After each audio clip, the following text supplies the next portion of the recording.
PTA പൊതുയോഗത്തിലേക്ക് എത്തിച്ചേർന്നിരിക്കുന്നവരെയും സ്വാഗതം ചെയ്യുന്നു. ദൈവവിചാരത്തോടെ ഈ യോഗം നമുക്ക് ആരംഭിക്കാം.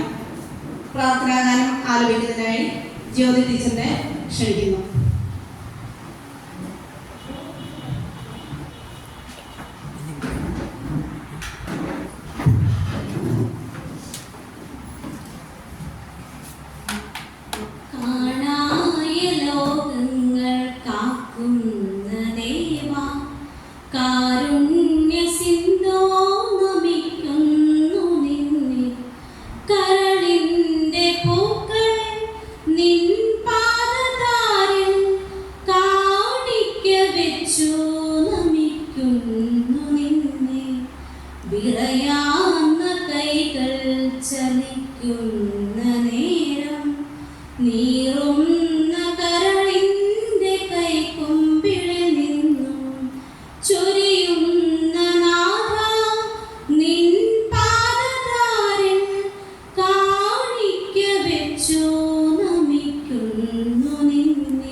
സുഖിനോ ഭവന്തു. ഈ മന്ത്രമീ ലോകമെങ്ങും മുഴങ്ങാം. വിജ്ഞാനദീപം നിറകതിർ ചൂടാം. നേരിന്റെ പാത തെളിക്കേണമേ നീ. നേരിന്റെ പാത തെളിക്കേണമേ നീ.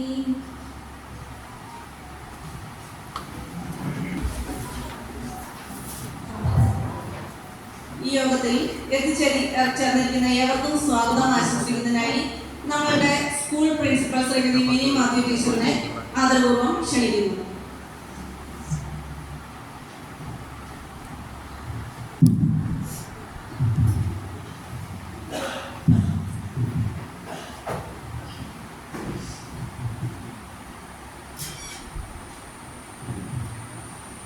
സ്നേഹബഹുമാനപ്പെട്ട സ്കൂൾ മാനേജർ ജോഷിയച്ച, ഈ യോഗത്തിൽ ക്ലാസ് എടുക്കാനായി എത്തിച്ചേർന്നിരിക്കുന്ന ഡോക്ടർ സാബു മാത്യു സർ, പ്രിയ ഹെഡ് മിസ്സസ് ശ്രീസാമരി ടീച്ചർ, PTA പ്രസിഡന്റ് ഷിജോ, പ്രിയ രക്ഷിതാക്കളെ, അധ്യാപക സുഹൃത്തുക്കളെ, ഇന്ന് നമ്മുടെ 2026-27 അധ്യയന വർഷത്തിലെ PTAയുടെ ജനറൽ ബോഡി യോഗത്തിനായിട്ടാണ് ഒത്തുചേർന്നിരിക്കുന്നത്.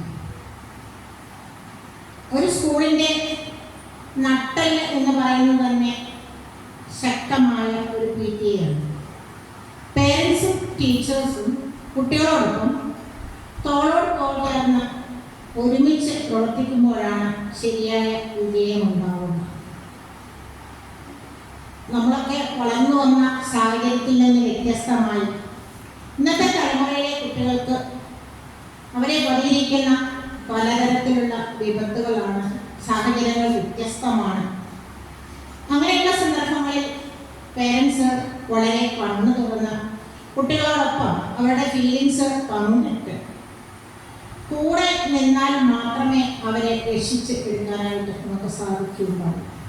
ശരിയും തെറ്റും തിരിച്ചറിയാനായി കഴിയാതെ ഉഴറി നടക്കുന്ന ഈ ടീനേജ് പ്രായത്തിൽ നാം പേരൻസും ടീച്ചേഴ്സും കുട്ടികളോടൊപ്പം തോളോട് തോൾ ചേർന്ന് അവർക്ക് കരുത്തായി കൂടെ ഉണ്ടാകുന്നു. ഈ ഒരു അധ്യയന വർഷത്തിൽ നമ്മുടെ കുഞ്ഞുമക്കൾക്ക് നല്ല വിജയം ഉണ്ടാകുവാനായി എല്ലാ തരത്തിലുള്ള താങ്ങും തണലും നൽകാൻ നമ്മൾ പേരൻസിനും മാനേജ്മെന്റിനും നമ്മുടെ ടീച്ചേഴ്സിനും ഓരോരുത്തർക്കും കഴിയട്ടെ എന്ന് തമ്പുരാനോട് പ്രാർത്ഥിച്ചുകൊണ്ട് തുടങ്ങട്ടെ. ആദ്യമായി ഈ യോഗത്തിന്റെ അധ്യക്ഷ പദം അലങ്കരിക്കുന്ന നമ്മുടെ പ്രിയ മാനേജർ റവറൻഡ് ഫാദർ ജോഷി സീമയാണ്. ഏതാണ്ട് ഒരു മാസക്കാലമായി അച്ഛൻ ചാർജെടുത്തിട്ട് അത്യധികം സ്നേഹത്തോടും താല്പര്യത്തോടും കൂടി നമ്മുടെ സ്കൂളിനെ നോക്കിക്കാണുകയും കടന്നു വരുന്ന അവസരങ്ങളിലെല്ലാം കുട്ടികളെ തൻ്റെ ചെറിയ ഹ്രസ്വമായ ചിന്തോത്തീവമായ വാക്കുകൾ കൊണ്ട് പ്രബോധിപ്പിക്കുന്ന നല്ലൊരു വൈദികൻ. ഇത് തുല്യമായ അച്ഛൻ്റെ വാത്സല്യം ഞങ്ങളൊരു മാസക്കാലമായി അനുഭവിക്കുന്നു. ഇന്ന് രാവിലെ ബർത്ത്ഡേയുടെ പരിപാടി ഉണ്ടായിരുന്നു. ചേരുകയുണ്ടായി. തീർച്ചയായും അത് അച്ഛന് നമ്മുടെ സ്കൂളിനോടും കുട്ടികളോടും നിങ്ങളോടുമുള്ള സ്നേഹമാണ്. അച്ഛനെ ഏറെ സ്നേഹ ബഹുമാനത്തോടെ ഈ വേദിയിലേക്ക് സ്വാഗതം ചെയ്യുകയാണ്.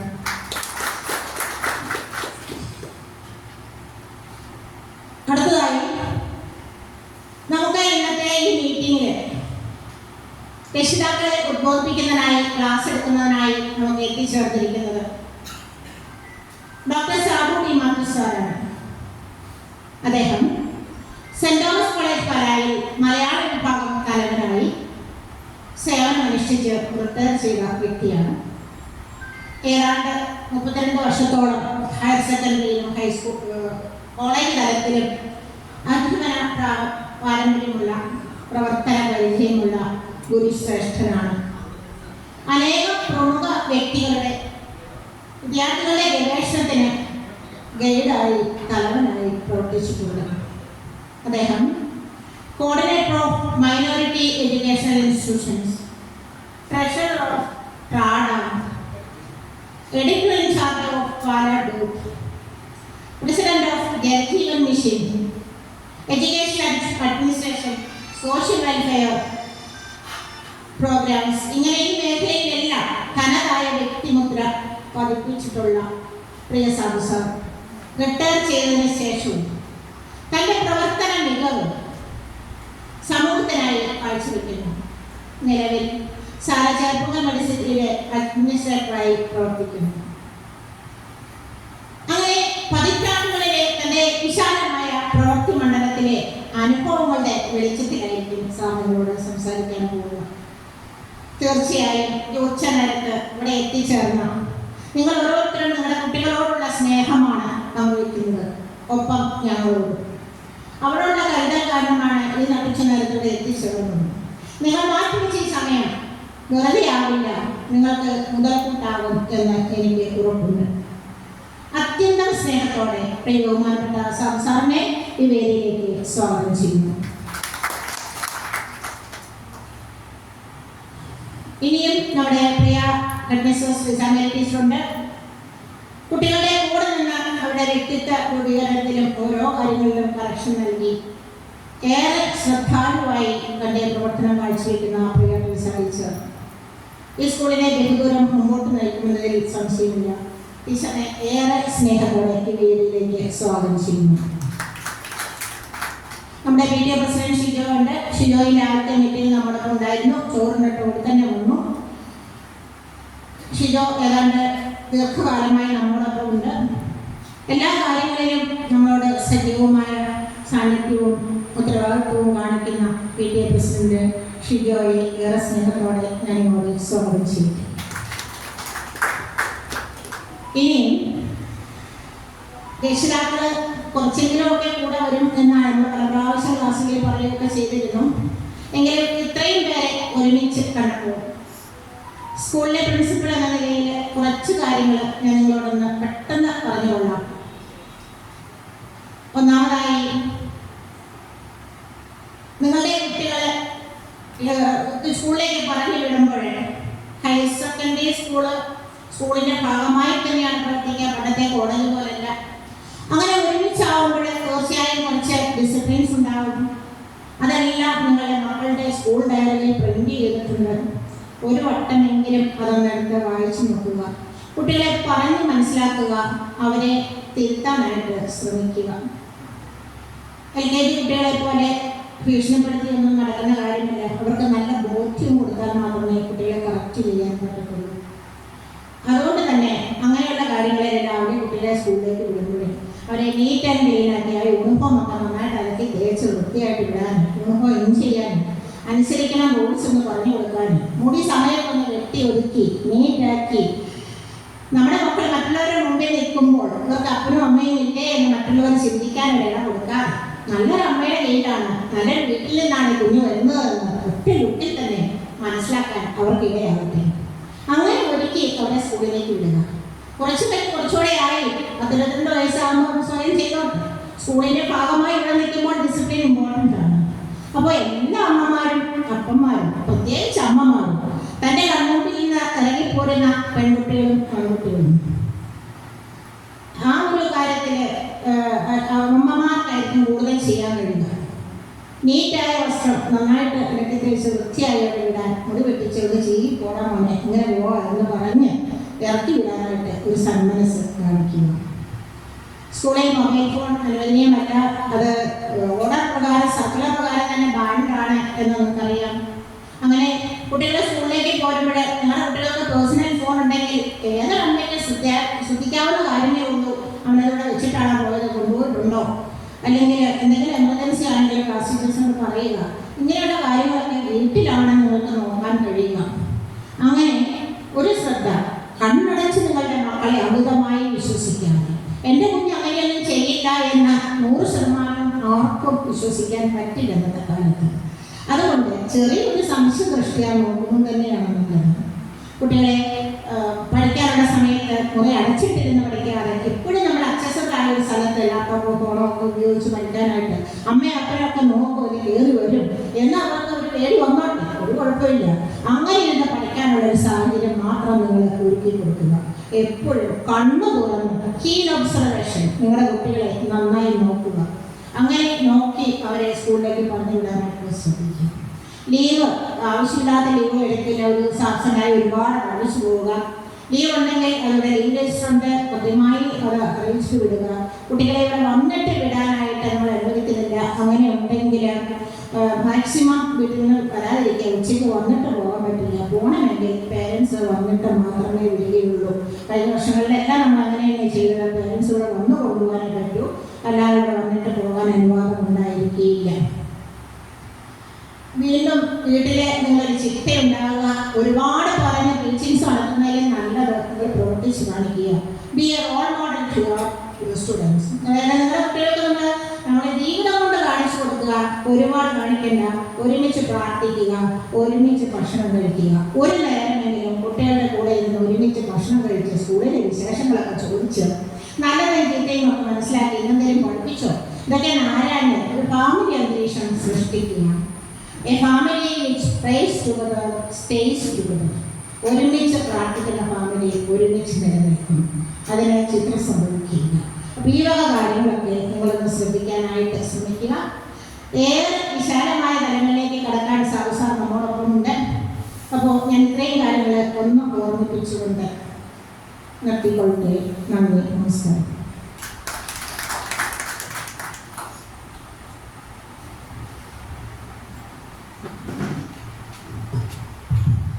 ഏവർക്കും സ്വാഗതം ആശംസിച്ച മിൻ ടീച്ചറിനെ ഏറെ നന്ദി.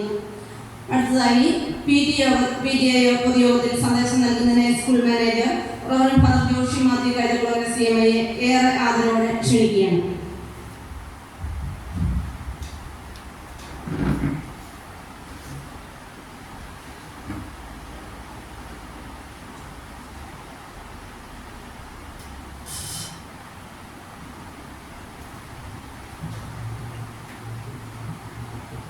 ഇന്നത്തെ ഈ സമ്മേളനത്തിൻ്റെ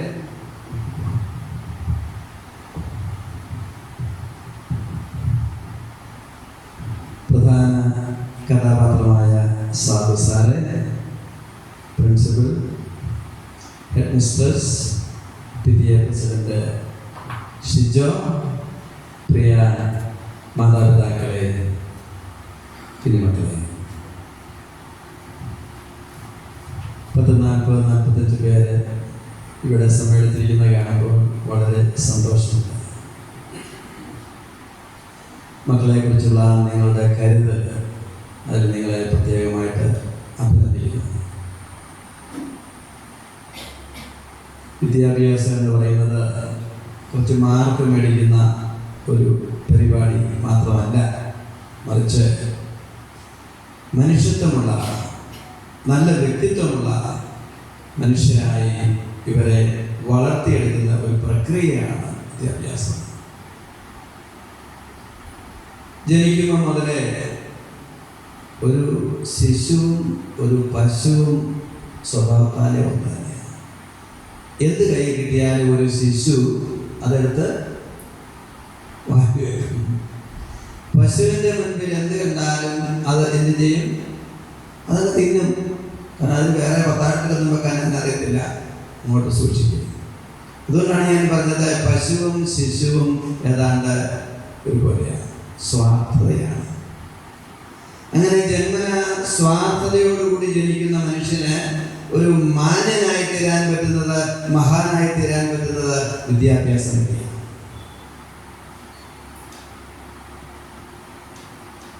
എന്നാൽ അതിലുപരിയായി ത്യാഗം ചെയ്ത് സേവനം ചെയ്താൽ ധന്യരായി തീരാൻ പറ്റും, ദൈവതുല്യരായി തീരാൻ പറ്റും. നിങ്ങളൊക്കെ നിങ്ങളുടെ മക്കളെ കുറിച്ച് അഭിമാനിക്കുന്നവരാണ്. അറിവിനൊപ്പം കരുണയും, കഴിവിനൊപ്പം വിനയവും, നേട്ടങ്ങൾക്കൊപ്പം സേവന മനോഭാവവും മക്കളിൽ വളർത്തണം. ഞാൻ ആവർത്തിക്കുന്നു, അറിവിനൊപ്പം കാരുണ്യം, കഴിവിനൊപ്പം വിനയം, പിന്നെ നേട്ടങ്ങൾക്കൊപ്പം സേവന മനോഭാവം. കഴിവിനൊപ്പം വിനയം. വിദ്യാധനം സർവധനാൽ പ്രധാനം എന്നൊക്കെ പറയും.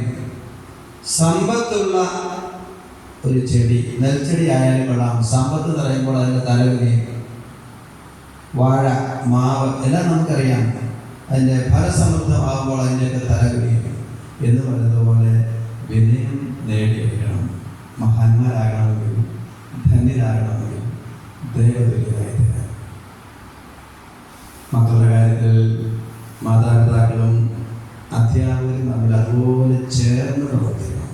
കൂടുതൽ കാര്യങ്ങളിലേക്കൊന്നും ഞാൻ കിടക്കുന്നില്ല. ഒരച്ഛൻ ഉപദേശിക്കേണ്ട കാര്യങ്ങളൊക്കെ പ്രിൻസിപ്പാളമ്മ പറഞ്ഞു. കൂടുതൽ വിടാതെ നമ്മൾ സാറിനെ ശ്രമിക്കാനിരിക്കുന്നു. എല്ലാവർക്കും മംഗളങ്ങൾ ആശംസിക്കുന്നു, വിജയം ആശംസിക്കുന്നു. നന്ദി, നമസ്കാരം.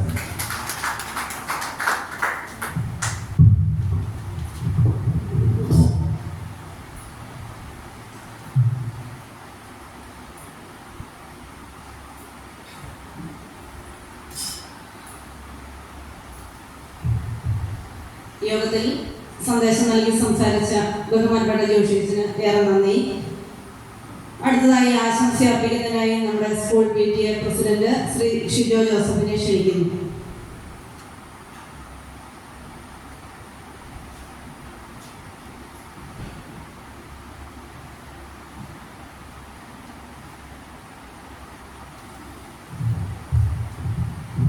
ബഹുമാനപ്പെട്ട മഹാരാജ,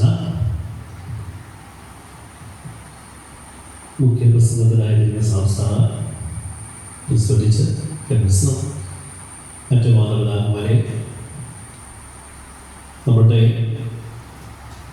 കുഞ്ഞുങ്ങളുടെ എല്ലാ കാര്യത്തിലും നമ്മൾ ശ്രദ്ധിക്കുന്നവരാണ്, അല്ലെ? വളരെയധികം ശ്രദ്ധയുള്ളവരാണ്. അതുകൊണ്ടാണ് നിങ്ങൾ മുന്നെത്തിയിരിക്കുന്നത്. പൊതുവെ ഈ സമയത്ത് പേരൻറ്റിങ് എന്ന് പറയുന്നത് ഒരു വെല്ലുവിളി നിറഞ്ഞ ഒരു കാലഘട്ടത്തിലൂടെയാണ് നമ്മൾ കടന്നു പോവുക. കുഞ്ഞുങ്ങളെ ശ്രദ്ധിക്കാനും ഒരു നേർവഴി കൊണ്ട് നടത്താനും നമുക്ക് ശരിക്കും നല്ലൊരു ബുദ്ധിമുട്ടുകൾ തന്നെ ഉണ്ട്. കുടുംബങ്ങളിൽ പല കുടുംബങ്ങളിലും എനിക്കറിയാം കുട്ടികളെ പേടിച്ച് ജീവിക്കുന്ന മാതാപിതാക്കന്മാരുണ്ട്. പക്ഷെ നമ്മളെ സംബന്ധിച്ചിടത്തോളം നമ്മുടെ സ്കൂളും അവരുടെ നല്ല ഭാവിയും ഒക്കെ നമ്മൾ ഒത്തിരി കരുതലോടുകൂടി ശ്രദ്ധയോടുകൂടി നിരീക്ഷിക്കുന്നവരാണ്. ഈ അവസരത്തിൽ മക്കൾക്ക് വേണ്ടി, അവരുടെ നല്ല ഭാവിക്ക് വേണ്ടി ഇവിടെ എത്തിയിരിക്കുന്ന നിങ്ങൾ ഓരോരുത്തരോടും കൃത്യമായി നന്ദി പറയുന്നു. PTA-യുടെ ഭാഗത്ത് നിന്ന് പ്രത്യേകമായിട്ടും നമ്മുടെ മക്കളെ കരുതലോടെ ശ്രദ്ധയോടെ എങ്ങനെ വളർത്താം എന്നുള്ള ക്ലാസ്സസാണ് നമുക്ക് സമയങ്ങളിൽ എടുക്കും. അപ്പം അതിനുവേണ്ടി ഇതൊരു വലിയ ചിന്തിച്ചൊന്നും പോകേണ്ട കാര്യമില്ല. അതുകൊണ്ട് എല്ലാവർക്കും നന്ദി, ഒത്തിരി സ്നേഹം ആദരവ് നൽകി നിർത്തുന്നു. നന്ദി.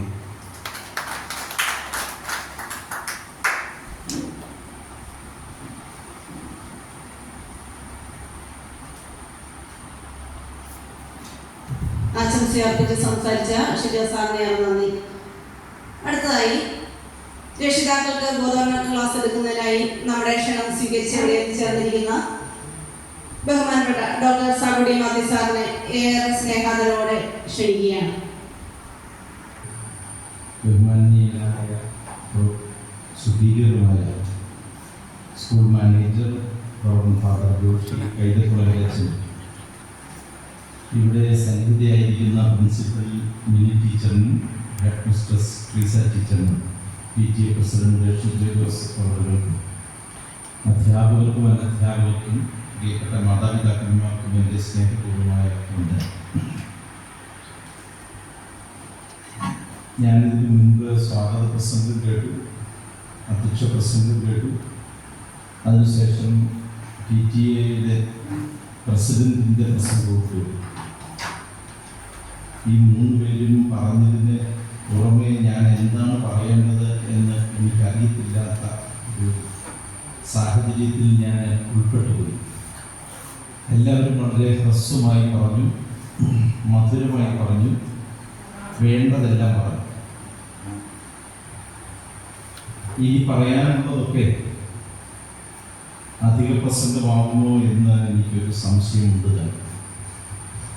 എങ്കിലും ഇവിടെ ഇന്ന് വന്നിരിക്കുന്ന പ്രിയപ്പെട്ട മാതാപിതാക്കന്മാർ അവരുടെ മക്കളെ ഓർത്താണ് ഇവിടെ വന്നിരിക്കുന്നത് എന്ന് എനിക്ക് പൂർണ്ണമായി ബോധ്യമുണ്ട്. അതുകൊണ്ട് തന്നെ ഈ മക്കളുടെ ഭാവി തീർച്ചയായും മാതാപിതാക്കന്മാരുടെയും അധ്യാപകരുടെയും കൈകളിലാണ് സ്ഥിതി ചെയ്യുന്നത് എന്ന് പറയാൻ എനിക്ക് യാതൊരു മടിയുമില്ല. വിദ്യാധനം സർവധനാൽ പ്രധാനം എന്ന് മനോജരച്ചൻ പറഞ്ഞു വരുന്നു. അതെല്ലാ കാലത്തും ശരിയാണ്. എങ്കിലും വരുന്ന കുറച്ച് കാലത്തിനുള്ളിൽ എന്തൊക്കെയാണ് ഈ ലോകത്തിൽ സംഭവിക്കാൻ പോകുന്നതെന്ന് നമുക്ക് ആർക്കും മുൻകൂട്ടി കാണാൻ പറ്റുകയില്ല. ഒരുപക്ഷെ ആർട്ടിഫിഷ്യൽ ഇൻ്റലിജൻസ് എന്ന് പറയുന്ന പുതിയ ഒരു സാങ്കേതിക മികവ് അധ്യാപനത്തെയും ആരോഗ്യരംഗത്തെയുമാണ് ഏറ്റവും കൂടുതൽ ബാധിക്കുക എന്ന് ഈ അടുത്ത കാലത്ത് ഒരു ലേഖനത്തിൽ ഞാൻ വായിക്കുകയുണ്ടായി. ഒരുപക്ഷെ അധ്യാപകർ വേണ്ടാത്ത ഒരു കാലമാണോ ഇനി വരാൻ പോകുന്നത് എന്നറിയില്ല. ഡോക്ടർമാർ ആവശ്യമില്ലാത്ത ഒരു കാലം ഇന്ന് ഉള്ള അത്രയും വേണ്ടിവരികയില്ല എന്നുള്ളത് ഉറപ്പാണ്. പക്ഷെ മനുഷ്യൻ എപ്പോഴും ഗുരുമുഖത്ത് നിന്ന് പഠിക്കാനാണ് ആഗ്രഹിക്കുന്നത്. എന്തുമാത്രം അറിവുണ്ടായാലും ഒരു ഗുരു പറഞ്ഞു തരുന്ന കാര്യം പെട്ടെന്ന് പഠിതാക്കൾക്ക് മനസ്സിലാവും. അതുകൊണ്ടാണല്ലോ നിങ്ങളെല്ലാം നിങ്ങളുടെ മക്കളെ ഏറ്റവും നല്ല ഒരു സ്കൂളിൽ ചേർത്ത് പഠിപ്പിക്കാൻ തീരുമാനിച്ചതും മുത്തോലി സെൻറ് ആൻ്റണീസിൽ തന്നെ കൊണ്ടുവന്ന കുട്ടികളെ ചേർത്തത്. രാവിലെ ഇവിടെ വലിയ ആഘോഷമായിരുന്നു എന്ന് പ്രിൻസിപ്പൽ പറഞ്ഞു. മികവ് നേടിയവരെയൊക്കെ ആദരിക്കുന്നു. ഇത് കാണുമ്പോൾ സ്വാഭാവികമായും കുറച്ച് കുട്ടികൾക്കൊക്കെ എങ്കിലും ഞങ്ങൾക്കും അടുത്ത വർഷം ഇതുപോലെയൊക്കെ ഇരിക്കേണ്ടത് വന്നേക്കാം, അതിന് തക്ക രീതിയിൽ പഠിക്കണമെന്ന് ചിന്തിക്കാൻ സാധ്യതയുണ്ട്. അതുകൊണ്ട് ഞാൻ വരുന്ന കുറച്ച് സമയം നിങ്ങളുമായി ഒരു പിതാവ് എന്ന രീതിയിലും മാതാവ് എന്ന രീതിയിലുമൊക്കെയുള്ള കണ്ടും കേട്ടുമുള്ള അനുഭവങ്ങൾ പങ്കുവയ്ക്കാനാണ് ഉദ്ദേശിക്കുന്നത്. ഇവിടെ വന്നിരിക്കുന്ന മാതാപിതാക്കന്മാർക്കെല്ലാം ഏറ്റവും തീവ്രമായ ആഗ്രഹം എന്ത് എന്ന് ചോദിച്ചാൽ മക്കൾ മിടുക്കരാകണം എന്നത് തന്നെയാണ്. നല്ല മക്കൾ ആകണം എന്നതിനേക്കാൾ ഏറ്റവും നന്നായിട്ട് പഠിക്കുന്ന വിദ്യാർത്ഥികളാവണം. എന്തിനു വേണ്ടിയാണ് എന്ന് ചോദിച്ചാൽ പലരും പറയും വിദേശത്ത് വിടണം, അല്ലെങ്കിൽ നല്ല ജോലിയിലെത്തണം. സ്വാഭാവികമായിട്ടും അതെല്ലാം നല്ലത് തന്നെ. പക്ഷേ അതേസമയം നമ്മൾ കുട്ടികളെ വളർത്തുന്ന സമയത്ത് ചിലപ്പോഴൊക്കെ വിചാരിക്കുന്ന ചില കാര്യമുണ്ട്. ഈ കുഞ്ഞിന് ഏറ്റവും സുരക്ഷിതമായി ജീവിക്കുന്നതിന് വേണ്ട ഒരു പന്ഥാവ് ഒരുക്കണം എന്ന് മാതാപിതാക്കന്മാരൊക്കെ വിചാരിക്കും. ചുരുക്കി പറഞ്ഞാൽ നമ്മൾ മനസ്സിൽ എപ്പോഴും ഓർക്കുന്ന ഒരു കാര്യം തന്നെ, എൻ്റെ ദൈവമേ, ഞാൻ ജീവിതത്തിൽ അനുഭവിച്ച ബുദ്ധിമുട്ടുകളൊന്നും എൻ്റെ കുഞ്ഞുങ്ങൾ അനുഭവിക്കാൻ ഇടവരുത് എന്ന് വിചാരിക്കാത്ത മാതാവോ പിതാവോ കാണുകയില്ല.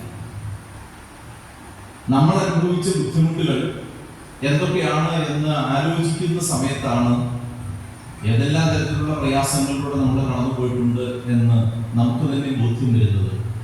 പക്ഷെ എനിക്ക് നിങ്ങളോട് പറയാനുള്ള ഏറ്റവും പ്രധാനപ്പെട്ട ഒരു കാര്യം, നമ്മളെ നമ്മളാക്കി മാറ്റിയത് അത്തരം ബുദ്ധിമുട്ടുകൾ തന്നെയാണ്. ഈ അടുത്ത ദിവസം ഒരു മാതാവ് എന്നോട് പറഞ്ഞു, മകൻ ഡിഗ്രി കഴിഞ്ഞതേ ഉള്ളൂ. നമ്മുടെ ഈ സാധാരണ നമ്മളെല്ലാം ഈ പറയുന്നത് എത്രമാത്രം ശരിയാണെന്നൊക്കെ എനിക്ക് സംശയമുണ്ട്. ഇവിടെയൊക്കെ പഠിച്ചാലൊന്നും ജോലി കിട്ടില്ലെന്നാണ് പലരും പറയുന്നത്.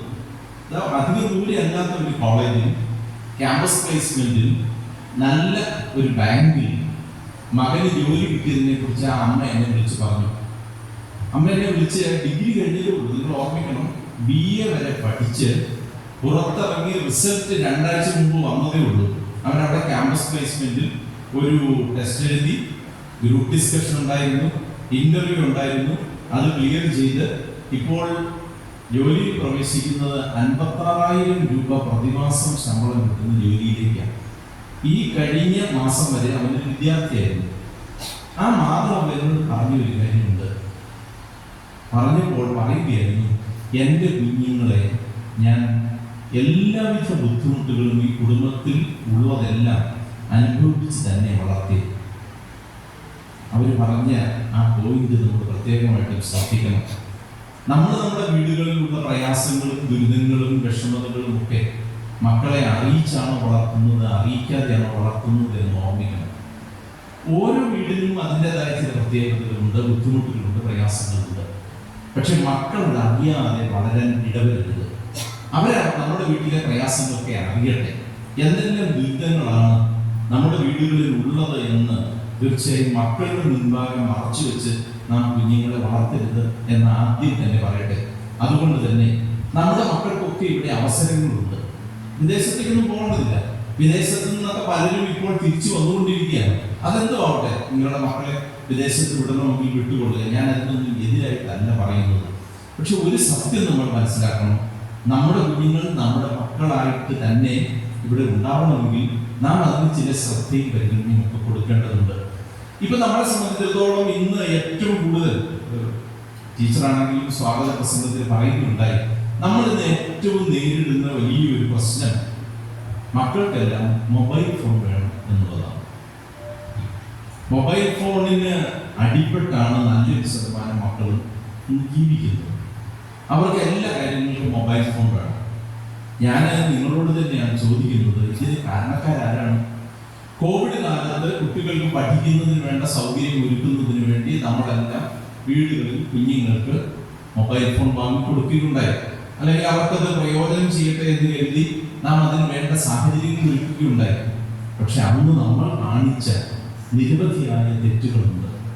അതിലൊന്ന്, അധ്യാപകൻ അറ്റൻഡൻസ് എടുത്തപ്പോൾ കട്ടിലിൽ പുതച്ചുകൂടി കിടന്ന കുഞ്ഞിനെയും ഹാജർ പറയാൻ നമ്മൾ അനുവദിച്ചു എന്ന കാര്യമാണ്. അവിടെ കിടന്നുകൊണ്ട് അവർ ഹാജർ പറഞ്ഞപ്പോൾ നമ്മൾ ചിരിച്ചു. ഇവിടെ നേരത്തെ പറഞ്ഞില്ലേ, തൊട്ട് മുമ്പ് പറഞ്ഞില്ലേ, മാതാപിതാക്കന്മാരാണ് ഏറ്റവും നല്ല മാതൃകയെന്ന്. പുതപ്പിനടിയിൽ കിടന്നുകൊണ്ട് അറ്റൻഡൻസ് പറഞ്ഞപ്പോഴും നമ്മൾ ചിരിച്ചുവെങ്കിൽ കുട്ടി വിചാരിച്ചത് അതാണ് മികവ് എന്നാണ്. ഈ ക്ലാസ്സിൽ പങ്കെടുക്കുന്നതിന് വേണ്ടി ഇതാ ആ കുഞ്ഞ് ശ്രദ്ധിച്ചില്ലെങ്കിലും കുഴപ്പമില്ല, അധ്യാപകൻ അറ്റൻഡൻസ് ചോദിച്ചപ്പോൾ അറ്റൻഡൻസ് പറയുകയും ഉറക്കം എഴുന്നേറ്റാണ് ഇരിക്കുന്നത് എന്ന് വരുത്തുകയും ചെയ്തതിന് നമ്മൾ പിന്തുണച്ചുവെങ്കിൽ ആ നുണയ്ക്ക് കൂട്ടുനിന്നതിൻ്റെ ഒരു ബാക്കി ഫലവും കൂടിയാണ് നമ്മൾ അനുഭവിക്കുന്നത് എന്ന് ഓർമ്മിക്കുക. തീർന്നില്ല. ഞാൻ അന്ന് നമ്മുടെ ബെർലിനിലെ ഡയറക്ടറുമായിട്ട് ഒരിക്കൽ സംസാരിച്ചപ്പോൾ അവർ പറഞ്ഞു, ഞങ്ങൾ പരീക്ഷകൾ നടത്തുമ്പോൾ കുട്ടികളെ ഇവിടെ വരുത്തി ഒരു പരീക്ഷ നടത്തും. എന്നിട്ട് അദ്ദേഹം പറയുകയാണ്, എല്ലാ കുഞ്ഞുങ്ങൾക്കും മുഴുവൻ മാർക്കുക, അല്ലാതെ ഒരു ടെസ്റ്റ് ഇട്ടാൽ എങ്ങനെയത് സംഭവിച്ചു? കോവിഡ് കാലത്ത് അധ്യാപകർക്കൊക്കെ അറിയാവുന്ന ഒരു സത്യമാണ് കേട്ടോ. കോവിഡ് കാലത്ത് പരീക്ഷ ഇട്ടപ്പോഴൊക്കെ നമ്മുടെ കുഞ്ഞുങ്ങൾക്ക് മുഴുവൻ മാർക്ക് കിട്ടി. മുഴുവൻ മാർക്ക് കിട്ടുന്നതിനുള്ള അവസരം മാതാപിതാക്കന്മാരായി നമ്മൾ ഒരുക്കി കൊടുത്തു, നമ്മൾ പറഞ്ഞു കൊടുത്തു. നമ്മളവരെ തെറ്റിന്റെ പാതയിലേക്കാണ് നയിച്ചത്. നമ്മൾ പലപ്പോഴും വിസ്മരിച്ചു പോകുന്ന ചില കാര്യങ്ങളുണ്ട്. നമ്മൾ കാണിക്കുന്ന തെറ്റ് തീർച്ചയായും നമ്മുടെ മക്കൾ ഹൃദയത്തിലാണ് സംഗ്രഹിക്കുന്നത്. അവർ ഹൃദയത്തിലേക്ക് അത് കൊണ്ടുവരുന്നത്. അതുകൊണ്ട് നമ്മുടെ കുട്ടികൾ ഇന്ന് മൊബൈൽ ഫോണിന് അടിമകളായിട്ടുണ്ട് എങ്കിൽ അന്ന് അവർ മൊബൈൽ ഫോൺ ഉപയോഗിച്ച് കാണിച്ച എല്ലാ കാര്യങ്ങൾക്കും, എല്ലാ കള്ളത്തരങ്ങൾക്കും നമ്മൾ കൂട്ടുനിന്നതിന് ഒരു പങ്കുണ്ട് എന്ന് ഓർമ്മിപ്പിക്കാൻ വേണ്ടിയിട്ടാണ് ഞാനിത് പറഞ്ഞത്. ഇപ്പൊ നമുക്കറിയാം, കുഞ്ഞുങ്ങള് ഈ ഡിജിറ്റൽ ഓവർലോഡിന്റെ മുൻപിൽ പെട്ടുപോയിരിക്കുകയാണ്. സ്ക്രീനിൽ നോക്കുന്ന സമയം വളരെ കൂടുതലാണ്. അതുകൊണ്ട് ഞാൻ അതിന്റെ പ്രതിവിധി 1-2 ചെറിയ കാര്യങ്ങൾ നിങ്ങളോട് പറയട്ടെ. ഈ മൊബൈൽ ഫോൺ വീടുകളിൽ നമുക്കെല്ലാം ഇന്നത് മാറ്റിവെക്കാനാവാത്ത തരത്തിൽ നമ്മുടെയൊക്കെ ജീവിതത്തിൽ പ്രവേശിച്ച ഒന്ന് തന്നെയാണ് മൊബൈൽ ഫോൺ എന്ന് പറയുന്നത്. ഇന്നിവിടെ TV കാണുന്നതിൻ്റെ അത്രയും ഭയമൊന്നുമില്ല. മൊബൈൽ ഫോൺ ഉപയോഗിക്കുന്നതിനെ കുറിച്ച് എല്ലാവരും ഭയപ്പെടുന്നത്. നമ്മുടെ മൊബൈൽ ഫോൺ നമ്മൾ വീട്ടിൽ പരസ്യമായി വെക്കാൻ തയ്യാറാണോ എന്ന് മാത്രം നമ്മൾ ചിന്തിക്കുക. മാതാപിതാക്കന്മാർ എന്ന രീതിയിൽ മൊബൈൽ ഫോൺ പരസ്യമായി നമ്മുടെ ഗസ്റ്റ് റൂമിലോ അല്ലെങ്കിൽ ഏതെങ്കിലും പൊതുസ്ഥലത്തോ വെക്കുന്നതിന് നമ്മൾ എത്ര പേർ തയ്യാറാവും? 1. 2, അത് നമ്മുടെ മക്കൾ എടുത്തു നോക്കാൻ നമ്മൾ എത്ര പേര് തയ്യാറാവും? 3, വരുന്ന ഒരു കോൾ എത്ര പേരുടെ മക്കൾക്ക് എടുക്കുന്നതിന് അനുമതിയുണ്ട്? ഈ 3 ചോദ്യങ്ങൾക്ക് നിങ്ങൾക്ക് ഉത്തരം കൊടുക്കാൻ പറ്റുന്നുണ്ടെങ്കിൽ നിങ്ങളുടെ നിലപാടുകൾ ശരിയാണ് എന്ന് ഞാൻ പറയും. എൻ്റെ വീട്ടിൽ എല്ലാവർക്കും മൊബൈൽ ഫോൺ ഉണ്ട് എങ്കിൽ എനിക്കൊരു ഫോൺ കോൾ വന്നാൽ ആർക്ക് വേണമെങ്കിലും എടുക്കാം. എനിക്ക് യാതൊരു വിരോധവുമില്ല. എനിക്ക് മറച്ചു വയ്ക്കാൻ ഒന്നുമില്ല. ആരാണ് വിളിക്കുന്നത് എന്ന് എൻ്റെ ഭാര്യ അറിഞ്ഞാലും എൻ്റെ മക്കൾ അറിഞ്ഞാലും എനിക്ക് യാതൊരു പരാതിയുമില്ല. ആർക്ക് വേണമെങ്കിലും എൻ്റെ ഫോണിൽ എപ്പോഴും കോൾസ് വന്നുകൊണ്ടിരിക്കുന്നതാണ്. ആർക്ക് വേണമെങ്കിലും എടുക്കാം. എനിക്കിതിനകത്ത് രഹസ്യമൊന്നും സൂക്ഷിക്കാനില്ല. ഇത് തുറന്ന് എൻ്റെ മക്കൾ തന്നെയാണ് ഇതിലൊരു ലോക്ക് ഇടുന്നത് നല്ലതാണ് എന്ന് പറഞ്ഞ് ഒരു ലോക്ക് ഇട്ട് തന്നിരിക്കുന്നത്. അവർക്കറിയാം ഇതിൻ്റെ ലോക്ക് അടിക്കാൻ. എനിക്കതിൽ മറക്കാനൊന്നുമില്ല. ഞാൻ പറഞ്ഞു വരുന്നത്, നമ്മുടെ മൊബൈൽ ഫോണുകളിൽ നമ്മൾ എന്തെങ്കിലും രഹസ്യം സൂക്ഷിക്കുന്നുണ്ടോ എന്ന് കൂടി ഓർമ്മിക്കുക. ഈ അടുത്ത നാളിൽ ഒരു ഡോക്ടറുടെ അടുത്ത് ചെന്ന് മാതാപിതാക്കന്മാരായ ആളുകൾ എൻ്റെ കൂടെ പഠിച്ച ഒരു പീഡിയാട്രീഷ്യനാണ്. ആ പീഡിയാട്രീഷ്യനെ കണ്ടു കഴിഞ്ഞപ്പോൾ അദ്ദേഹത്തോട് പറഞ്ഞു, കൊച്ചിന് മൊബൈൽ ഫോൺ എപ്പോഴും കണ്ടുകൊണ്ടിരിക്കണം. അപ്പോൾ അദ്ദേഹം തിരിച്ചു ചോദിച്ച ഒരു ചോദ്യമുണ്ട്. അതാണ് ആ മാതാപിതാക്കന്മാർ എന്നോട് പറഞ്ഞതാണ്. അദ്ദേഹം ചോദിച്ചു, നിങ്ങൾ എത്ര പേര് മൊബൈൽ ഫോൺ ഇല്ലാതിരിക്കുന്നുണ്ട്? എത്ര സമയം നിങ്ങളൊക്കെ മൊബൈൽ ഫോണിൽ നോക്കിക്കൊണ്ടിരിക്കുന്നുണ്ട്? കുഞ്ഞ് നോക്കുമ്പോൾ എല്ലാവരും മൊബൈൽ ഫോൺ നോക്കുന്നവരാണ്. പിന്നെ ഞാനായിട്ട് എന്തിനാണ് മാറിയിരിക്കുന്നത്? ഞാനായിട്ട് എന്തിനാണ് ഇത് വേണ്ടെന്ന് വെക്കുന്നത്? അതുകൊണ്ട് നിങ്ങൾ ഓർമ്മിക്കുക, ദയവ് ചെയ്ത് സ്കൂൾ സമയത്ത് അത്യാവശ്യം വേണ്ടെന്ന് നോക്കിക്കൂ. ഇനി ഞാൻ നിങ്ങളോട് വളരെ ലളിതമായ ഒരു ചോദ്യം ചോദിക്കട്ടെ. ഇത്രയും കാലവും ഈ മൊബൈൽ ഫോണിലെ വാട്സാപ്പ് ഗ്രൂപ്പുകളിൽ കണ്ടിട്ട് അതെല്ലാം കണ്ടിട്ട് എന്ത് പ്രയോജനമുണ്ടായി? വളരെ പ്രയോജനം. എപ്പോഴെങ്കിലും നിങ്ങളോട് തന്നെ ഒരു ചോദ്യം ചോദിച്ചു നോക്കിയേ, എന്ത് പ്രയോജനം ഉണ്ടാവത്തക്ക രീതിയിലുള്ള കാര്യങ്ങളാണ് നമ്മൾ ഈ വാട്സാപ്പ് ഗ്രൂപ്പുകളിൽ കാണുന്നത്? യാതൊരു കാര്യവുമില്ലാതെ നൈമിഷികമായി ചിലപ്പോൾ ഏതെങ്കിലും ഒരു വാർത്ത. ഈ അടുത്ത നാളിൽ ഒരാളോട് ചോദിച്ചപ്പോൾ ആൾ പറഞ്ഞു, ഞങ്ങളുടെ അടുത്തൊരാൾ മരിച്ചത് ഞാൻ അപ്പോഴെ തന്നെ അറിഞ്ഞു. എന്നിട്ട് ഞാൻ ചോദിച്ചു, എന്നിട്ട് നിങ്ങൾ പോയോ? പോയൊന്നുമില്ല, ഗുരുവുണ്ട്. ഇതാണ് പലപ്പോഴും നമ്മുടെയൊക്കെ ഉത്തരം. വിവരങ്ങൾ അറിയാൻ വേണ്ടിയാണോ നമ്മളിത് ഉപയോഗിക്കുന്നത്? വിവരം അറിഞ്ഞാൽ അതിൻ്റെ ബാക്കി കാര്യങ്ങൾ കൂടി ചെയ്യേണ്ടേ? ഒരു സാമൂഹിക മനുഷ്യൻ എന്ന രീതിയിൽ നമുക്ക് ചെയ്യേണ്ടതായ ചില കാര്യങ്ങളുണ്ട്. അതവിടെ നിൽക്കട്ടെ, ഞാൻ അതിനെക്കുറിച്ച് പറയാനല്ല. നമ്മുടെ കുഞ്ഞുങ്ങൾ കൂടുതൽ സമയം മൊബൈൽ ഫോൺ ഉപയോഗിക്കുന്നുണ്ട് എങ്കിൽ അതിൻ്റെ കാരണക്കാർ നമ്മൾ തന്നെയാണ് എന്ന് തിരിച്ചറിയണം. നമ്മൾ തന്നെ ദിവസത്തിൽ ഒരു പ്രധാനപ്പെട്ട ഭാഗം അല്ലെങ്കിൽ പ്രധാനപ്പെട്ട സമയം ഇതിൽ നോക്കിയിരിക്കുകയില്ല എന്ന് തീരുമാനമെടുക്കണം. ആ ഫോൺ സ്വസ്ഥമായി ഒരു സ്ഥലത്ത് വെക്കാൻ നമ്മൾ തയ്യാറാവണം. അത് നിങ്ങൾ പ്രത്യേകമായിട്ട് ഓർമ്മിക്കുക. ഇനി എനിക്ക് പറയാനുള്ള മറ്റൊരു കാര്യം, നമ്മൾ സാധാരണഗതിയിൽ നേരത്തെ പറഞ്ഞല്ലോ, ഇവിടെ നേരത്തെ എനിക്ക് മുമ്പ് പ്രസംഗിച്ച എല്ലാവരും പറഞ്ഞ ഒരു കാര്യമാണ്, മാതാപിതാക്കന്മാരുടെ മാതൃകയാണ് മക്കൾക്ക് ഏറ്റവും വലിയ മാതൃകയാണ്. മാതാപിതാക്കളുടെ മാതൃകകളെല്ലാം കണ്ടാണ് വളരുന്നത്. അപ്പോൾ നമ്മളായിട്ട് കുട്ടികൾക്ക് ദുർമാതൃകകൾ കാണിക്കരുത് എന്നുള്ളതാണ് പറഞ്ഞു വരുന്നതിൻ്റെ ചുരുക്കം. പുതിയ കാലത്ത് നമുക്ക് ജീവിക്കുന്നതിന് പുതിയ ചില കാര്യങ്ങൾ കൂടി അറിയേണ്ടതുണ്ട്. കഴിഞ്ഞ കാലത്ത് മക്കളെയൊക്കെ അധ്വാനവും കൂടി ശീലിപ്പിച്ചാണ് മാതാപിതാക്കന്മാർ വളർത്തിക്കൊണ്ടിരുന്നത്. ഞാനിപ്പോഴും ഓർമ്മിക്കുന്നു, ഞാൻ ഈ സ്കൂളിലാണ് പഠിച്ചത്. അതിൻ്റെ ഒരു സന്തോഷത്തിനാണ് ഞാൻ ഇവിടെ വന്നിരുന്നത്. എൻ്റെ പിതാവ് ഇവിടുത്തെ അധ്യാപകനായിരുന്നു, ഈ സ്കൂളിലെ തന്നെ മുത്തോലി സെന്റ് ആന്റണീസിലെ അധ്യാപകനായിരുന്നു. അവധിക്കാലം വരുമ്പോൾ നമുക്ക് എല്ലാവർക്കും സന്തോഷമാണ്. ഓണത്തിൻ്റെ അവധി, ക്രിസ്മസിൻ്റെ അവധി, വലിയ അവധി, ഇങ്ങനെ 3 അവധികളാണല്ലോ സ്കൂളിൽ പഠിക്കുന്ന സമയത്ത് കിട്ടുന്നത്. ഈ സ്കൂളിൽ പഠിക്കുന്ന സമയത്ത് കിട്ടുന്ന ഓണത്തിൻ്റെ അവധി വന്നു കഴിയുമ്പോൾ നമ്മുടെ വീട്ടിൽ അന്ന് കൃഷി ഉണ്ടായിരുന്നു.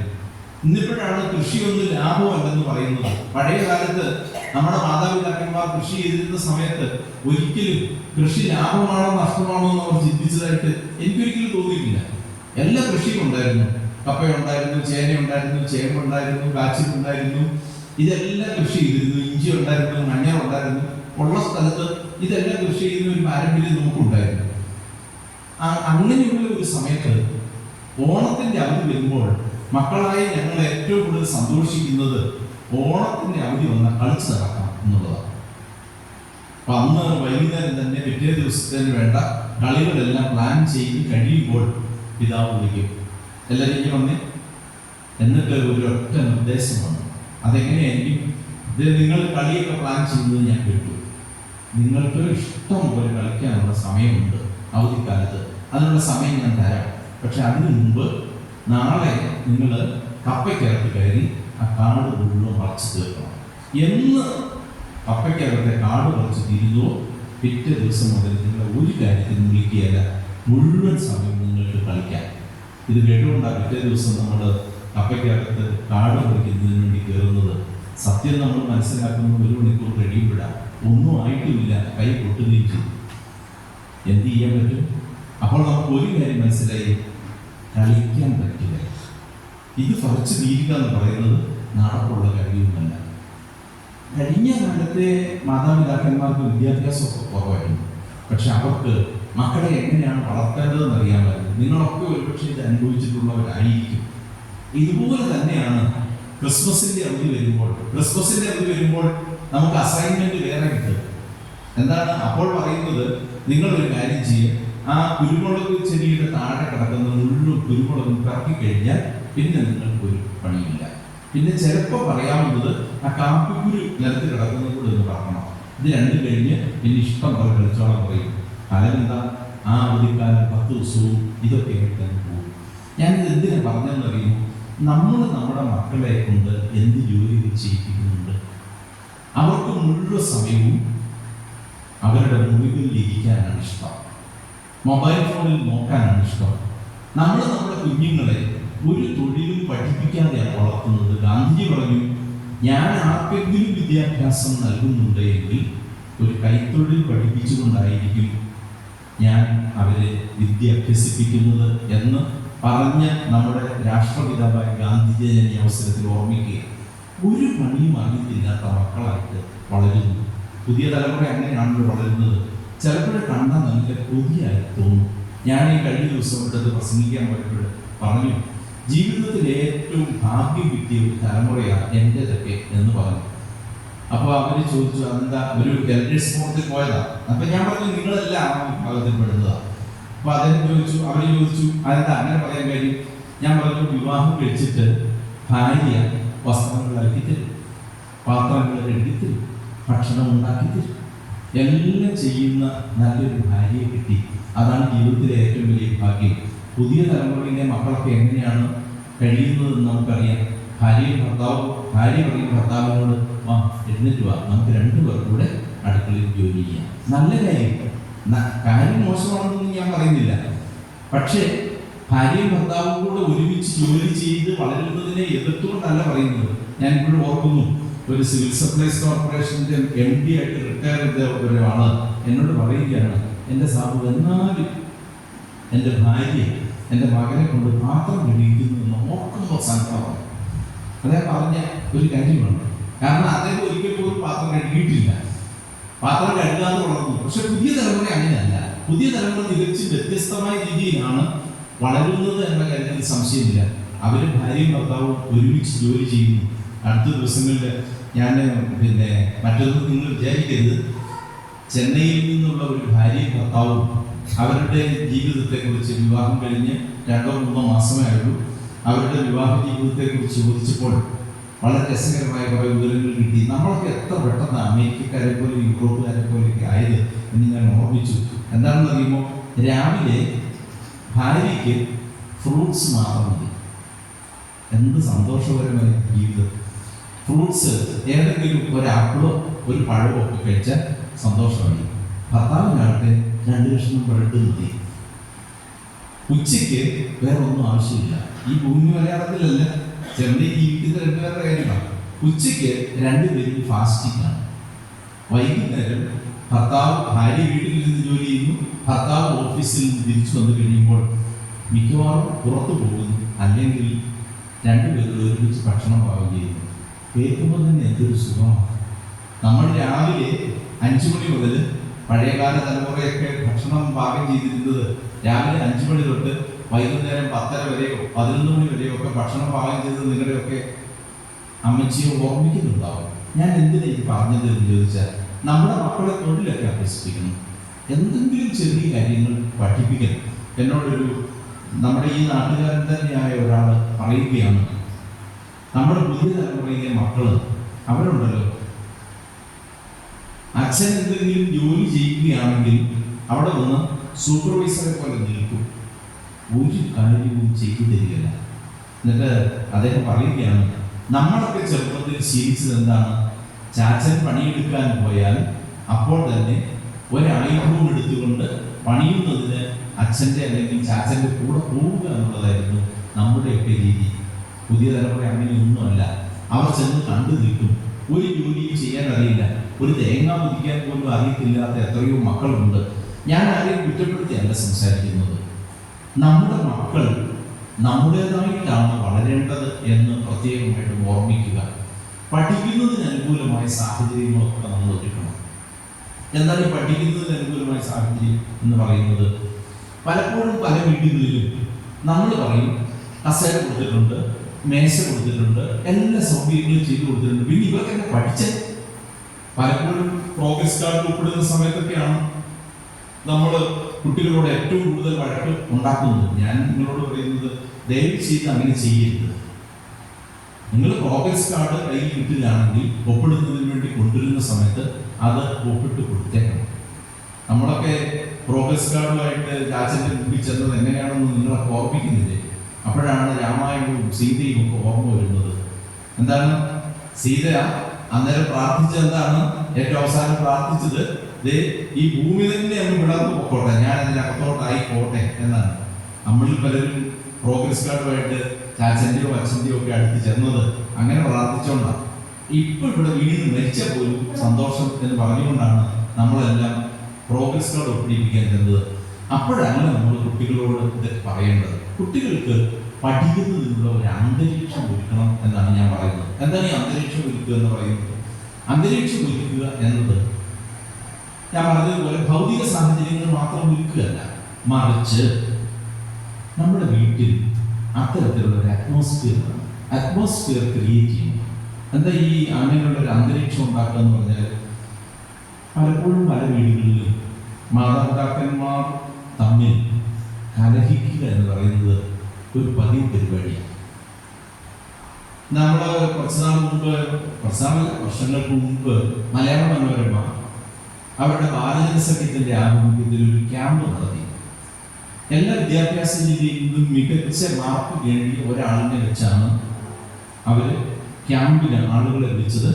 ക്യാമ്പിൽ പങ്കെടുത്ത കുട്ടികളോട് പലവിധ ചോദ്യങ്ങൾ ചോദിച്ചു. അതിലൊരു ചോദ്യം ഇതായിരുന്നു: വീട്ടിൽ പഠിക്കുന്നതിന് ഏറ്റവും തടസ്സമുള്ള കാര്യങ്ങളുണ്ട്. പല കാര്യങ്ങൾ കൊടുത്തിട്ടുണ്ടായിരുന്നു. 31 കുട്ടികൾ പങ്കെടുത്തതിൽ 29 പേരും ടിക്ക് ചെയ്തത് ഏത് ഉത്തരത്തിന് നേരെയായിരുന്നു എന്നറിയുമോ? മാതാപിതാക്കന്മാർ തമ്മിലുള്ള കലഹം. വീട്ടിൽ നമ്മൾ എത്രമാത്രം കുട്ടികൾക്ക് പഠിക്കുന്നതിനുള്ള സാഹചര്യം ഉണ്ടാക്കുന്നുണ്ട് എന്ന് ഓർമ്മിക്കണം. എന്ന് പറഞ്ഞാൽ പല വീടുകളിലും ചെറിയ കാര്യങ്ങളുടെ പേരിൽ മാതാപിതാക്കന്മാർ തമ്മിൽ കലഹിക്കുക പതിവാണ്. വഴക്കുണ്ടാക്കരുതെന്നും ഞാൻ പറയുന്നില്ല, പറയാനുള്ളതൊക്കെ പറയണം, പറയരുതെന്നും ഞാൻ പറയുന്നില്ല. പക്ഷേ ഒരു കാര്യം നമ്മൾ ശ്രദ്ധിക്കണം, ഈ മക്കൾ ഇതെല്ലാം കേൾക്കുകയാണ്. എന്താ കേൾക്കുന്നത്? ഇതിനു മുൻപുണ്ടായിരുന്ന മുഴുവൻ കാര്യങ്ങളും കേൾക്കുന്നത്. എന്തെല്ലാം കാര്യങ്ങളാണ് നമ്മളപ്പോഴേക്കും നമ്മുടെ നാവിൻ തുമ്പിലൂടെ പുറത്തേക്ക് വരുന്നത്, കല്യാണം കഴിച്ചപ്പം നോക്കിയത്, കല്യാണം കഴിക്കാത്തപ്പം നോക്കിയത്, ഭക്ഷണം കഴിച്ചപ്പം നോക്കിയത്, എന്തെല്ലാം കാര്യങ്ങളാണ് നമുക്ക് പറയാനുള്ളത്. എല്ലാം നമ്മുടെ ഈ മക്കളുടെ മുൻപാകെ വാരി വലിച്ചിടുകയാണ്. എന്നിട്ടോ ഏറ്റവും അവസാനം ഭാര്യ സ്കോർ ചെയ്തുകൊണ്ടിരിക്കുമ്പോൾ ഞങ്ങളുടെ ഭർത്താക്കന്മാർ ഭാര്യമാരെ നിശബ്ദരാക്കാൻ ഉപയോഗിക്കുന്ന ഒരു വാക്യമുണ്ട്. അതിങ്ങനെയാണ്: അല്ലെങ്കിൽ നിന്റെ വീട്ടിൽ നിന്ന് മുഴുപ്പിനി കൊണ്ടുവന്നിട്ടുണ്ട്. ഒറ്റ വാക്യത്തിൽ ഭാര്യയുടെ നാവ് നിശബ്ദമാവും. അതിനുള്ള തന്ത്രങ്ങളൊക്കെ ഞങ്ങൾ കണ്ടുവച്ചിട്ടുണ്ട്. പക്ഷേ കുറച്ച് സമയം കഴിയുമ്പോൾ ഭാര്യ ഒരു ദീർഘനിശ്വാസം വിട്ടതിന് ശേഷം തൻ്റെ വായിലൂടെ ഇങ്ങനെ ഒരു വാക്യം പുറത്ത് ചാടിക്കും. അതിങ്ങനെയാണ്: എന്നാ പറയുന്നത്, എനിക്ക് എന്തേലും നല്ല കല്യാണാലോചനകൾ വന്നതാണ്, ഇവിടെ വരാനായിരുന്നു എൻ്റെ ഗതി, സന്തോഷമായി. രണ്ടുപേരും പറയുന്നത് രണ്ടുപേർക്കും തൃപ്തിയില്ല. നമ്മൾ എന്തിനാ മക്കളെ അറിയിക്കുന്നത്? തീർച്ചയായും വിവാഹം കഴിച്ചവർ എന്ന രീതിയിൽ നമ്മൾ നല്ലതുപോലെ ജീവിക്കാൻ കടപ്പെട്ടവർ. നമ്മളത് ഓർമ്മിക്കണം. നമ്മൾ എവിടെ ചെന്നാലും നമുക്ക് ഇത് തന്നെയായിരിക്കും കേട്ടോ ഗതി. നമ്മൾ ഇതിനേക്കാൾ നല്ല സ്ഥലത്ത് ചെന്ന് കഴിഞ്ഞാൽ ഇതുപോലെയൊക്കെ തന്നെ ലഭിക്കുകയുള്ളൂ. ഈ മക്കളുടെ മുൻപാകെ ഇതൊന്നും പറയേണ്ട കാര്യമില്ല, അവരെ ഇതൊന്നും അറിയിക്കേണ്ട കാര്യമില്ല. അവർ പലപ്പോഴും വിചാരിച്ചു വെച്ചിരിക്കുന്നത് മാതാപിതാക്കന്മാർ തമ്മിലുള്ള കലഹത്തിന്റെ ബാക്കി എന്താണെന്ന് അറിയുമോ? ക്ലാസ്സിൽ വന്നിരിക്കുമ്പോൾ അവരിങ്ങനെ വിചാരിക്കും, സാറ് ഫിസിക്സ് പഠിപ്പിച്ചുകൊണ്ടിരിക്കുക, ടീച്ചർ മാത്തമാറ്റിക്സ് പഠിപ്പിച്ചുകൊണ്ടിരിക്കുക. ആ സമയത്ത് ഈ കുഞ്ഞ് വിചാരിക്കുന്നത് എന്നാണെന്നറിയോ? എൻ്റെ വീട്ടിൽ ഇന്ന് അപ്പനും അമ്മയും കൂടെ ഭയങ്കര ബഹളമായിരിക്കും. ഞാനൊരു സംഭവം പറയാം. ഞാൻ ഡിഗ്രിക്ക് പഠിപ്പിച്ചതിൻ്റെ ഫൈനൽ ഇയർ പഠിച്ചുകൊണ്ടിരുന്ന വിദ്യാർത്ഥിയുടെ ഒരനുഭവം ഞാൻ പറയാം. ഡിഗ്രി വിദ്യാർത്ഥി എന്ന് പറഞ്ഞു കഴിഞ്ഞാൽ ഏതാണ്ട് 20 വയസ്സ് പ്രായം വരും. അവനെ ഞാൻ പലതവണ ഇങ്ങനെ അടുത്ത് വിളിക്കുകയും ചില പ്രശ്നങ്ങളൊക്കെ ഉണ്ട്, ബുദ്ധിമുട്ടുകളുണ്ട് എന്ന് മനസ്സിലാക്കി പലതവണ എൻ്റെ അടുത്ത് വരികയും ഓരോ കാര്യങ്ങൾ ഞാൻ അവനുമായി സംസാരിക്കുകയും ചെയ്തിട്ടുണ്ട്. ഒരു ദിവസം ഞാൻ ക്ലാസ് എടുത്തുകൊണ്ടിരിക്കുമ്പോൾ അവൻ്റെ ക്ലാസ്സിലിരുന്ന് ഒന്ന് മയങ്ങി. ഇപ്പോൾ 3 പേര് മയങ്ങുന്നത് ഞാൻ കണ്ടു കേട്ടോ ഇതിനിടയ്ക്ക്. അതുകൊണ്ട് അവർ ഇന്നലെ ഉറങ്ങിയാത്തവരായിരിക്കും. അപ്പോൾ ഇവിടെ വെച്ച് ഈ കൂടെ ഇരിക്കുന്നവർ 3 പേര് കണ്ണടക്കുന്നത് ഞാൻ കണ്ടു. ചിലപ്പോൾ അതുകൊണ്ടാണ് ഞാൻ ഈ പ്രസംഗം പറയുമ്പോണ്ടല്ലോ ഒരിക്കലും ഒത്തിരി ആശയങ്ങളൊന്നും പറയാനില്ല. കാരണം ഈ ആശയങ്ങൾ പറഞ്ഞു കഴിഞ്ഞാൽ ഉടൻ തന്നെ ആളുകൾ അതിനെക്കുറിച്ച് ധ്യാനിക്കാൻ തുടങ്ങുമെന്ന് എനിക്കറിയാം. അതുകൊണ്ട് ഞാൻ വലിയ ആശയങ്ങളൊന്നും പറയാനില്ല നിങ്ങളോട്. ഇപ്പം ഈ വിദ്യാർത്ഥി ഡിഗ്രിക്ക് ഭയങ്കര പഠിക്കുന്നതാണ്. അവനൊരു ദിവസം ഞാൻ ക്ലാസ്സിൽ ഇരുന്നപ്പോൾ ഈ കണ്ണടച്ചു. എനിക്കത് കണ്ണടയ്ക്കുന്ന കുട്ടികളെ കാണുമ്പോൾ എനിക്ക് ഒത്തിരി സന്തോഷം തോന്നും. അതെന്താണ് ചിലപ്പോൾ നിങ്ങൾ വിചാരിക്കും, ക്ലാസ്സിലിരുന്ന ഒരു കുട്ടി കണ്ണടയ്ക്കുന്നത് കണ്ടാൽ ഒരു അധ്യാപകൻ ഏറ്റവും കൂടുതൽ സന്തോഷിക്കണമെന്നാണ് ഞാൻ പറയുന്നത്. എന്നത് ഈ പറയുന്നത് എന്ന് നിങ്ങൾ വിചാരിക്കും. കാരണം എന്താണെന്ന് അറിയുമോ? നമ്മളിപ്പോൾ രാത്രി ഒന്ന് കിടന്നുറങ്ങുകയാണെങ്കിൽ നമ്മൾ അതിന് മുൻപ് പോയി ജനലിൻ്റെ കുറ്റിയിട്ടും നോക്കും, കതകിൻ്റെ കുറ്റിയിട്ടും നോക്കും. ചില എഴുന്നേറ്റ് പോയി ഒന്നോടെ നോക്കും കുറ്റിയിട്ടിട്ട് ശരിയാണോ, ഞാൻ കുറ്റിയിട്ടതാണോ എന്ന് പറഞ്ഞാൽ നല്ല സുരക്ഷിതത്വ ബോധം ഉണ്ടെങ്കിൽ മാത്രമേ നമുക്ക് ഉറങ്ങാൻ പറ്റുള്ളൂ. ഇപ്പം എന്നെപ്പോലെ ഒരാൾ നിന്ന് പ്രസംഗിക്കുന്നത് കണ്ടാൽ ഇനി ഒന്നും പേടിക്കണ്ട എന്ന് വിശ്വസിക്കുന്നവരാണ് ഉറങ്ങാൻ പറ്റുന്നവർ. അപ്പോൾ ക്ലാസ്സിലിരുന്ന് ഉറങ്ങുന്നവരും ഞാൻ ചിലപ്പോഴൊക്കെ വിചാരിക്കാറുണ്ട്, എത്ര സുരക്ഷിതത്വ ബോധമാണ് ഞാൻ അവർക്കൊക്കെ കൊടുക്കുന്നത്. ഇവനിങ്ങനെ കണ്ണടച്ച് ഞാൻ പറഞ്ഞു സ്റ്റാൻഡല്ല, അവൻ എഴുന്നേറ്റ് വന്നു. ഞാൻ ചോദിച്ചാൽ എന്നെ ഉറങ്ങുന്നത്.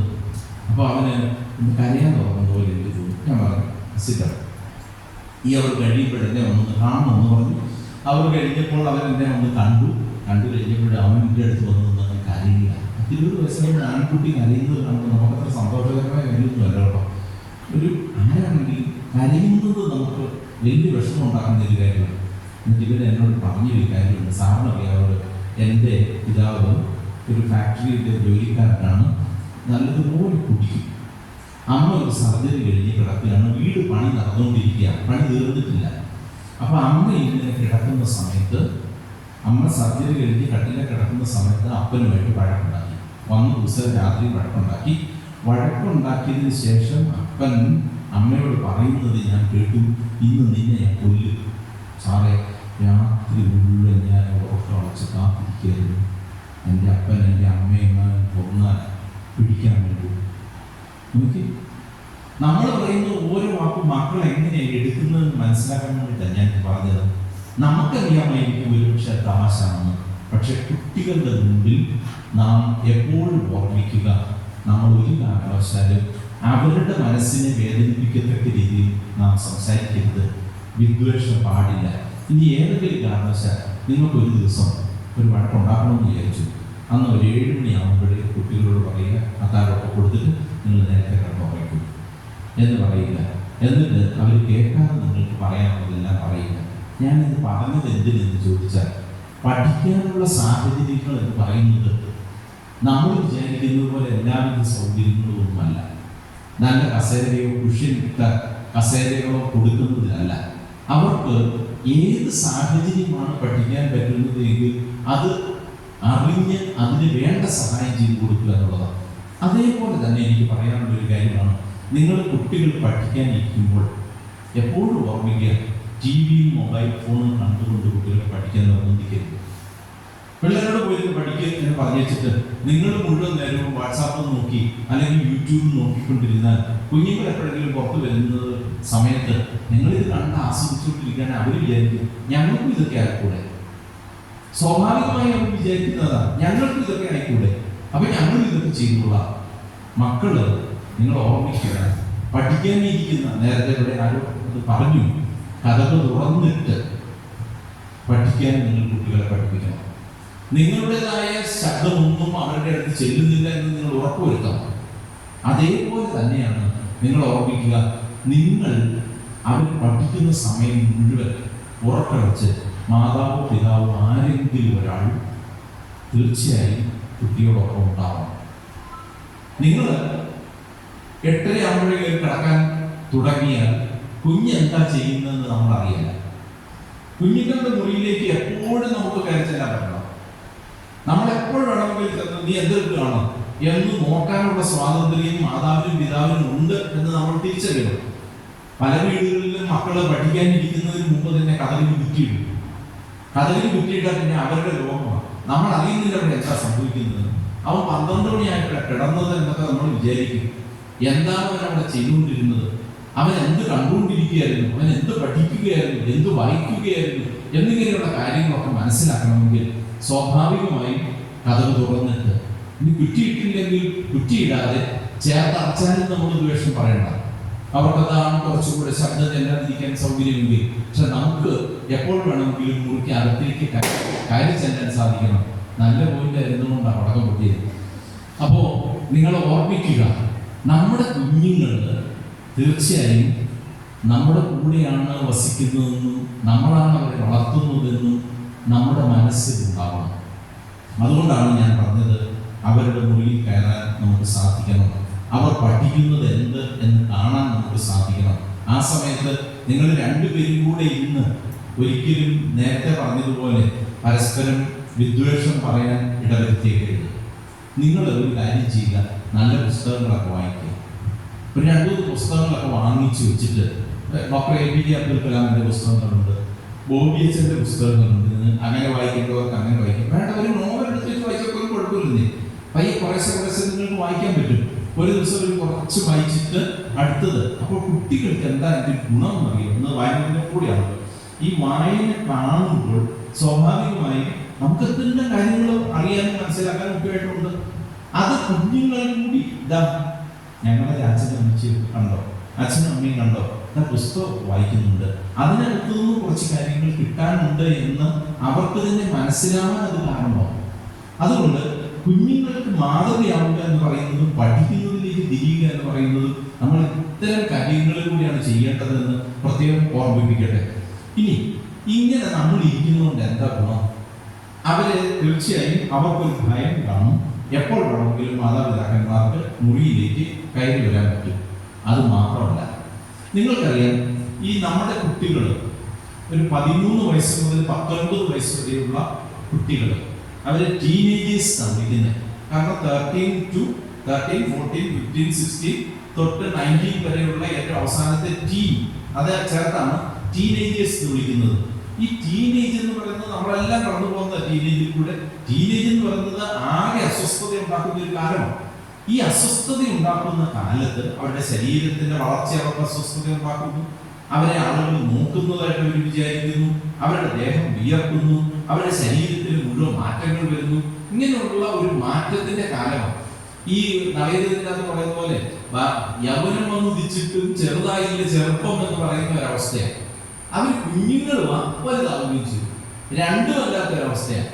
ഈ സമയത്തുണ്ടല്ലോ ഈ കുട്ടികൾക്ക് മുതിർന്ന ആളുകളൊക്കെ പലപ്പോഴും പറഞ്ഞു കൊടുത്തിട്ടുള്ള ചില കാര്യങ്ങളുണ്ട്. ഭൂതമുണ്ട്, പ്രേതമുണ്ട്, പിശാചുണ്ട്, ഇതെല്ലാം പറഞ്ഞ് പേടിപ്പിച്ചിട്ടുണ്ട്. അപ്പൊ ഈ കുഞ്ഞുങ്ങൾ നല്ലൊരു ശതമാനം പേരും വിചാരിക്കുന്നത് എന്നാ അറിയുമോ, ഈ ഭൂതമോ പ്രേതമോ വല്ലതും വരാനുള്ള സാധ്യതയുണ്ട് എന്നാ വിചാരിക്കും. അപ്പൊ ഈ പുറത്തേക്ക് നോക്കിയിരുന്ന് പഠിക്കുന്ന സമയത്ത് നിങ്ങളുടെ സാന്നിധ്യം എത്രമാത്രം വിലയേറിയതാണെന്ന് പറയാൻ വേണ്ടിയിട്ടാണ് ഞാനിത് പറയുന്നത്.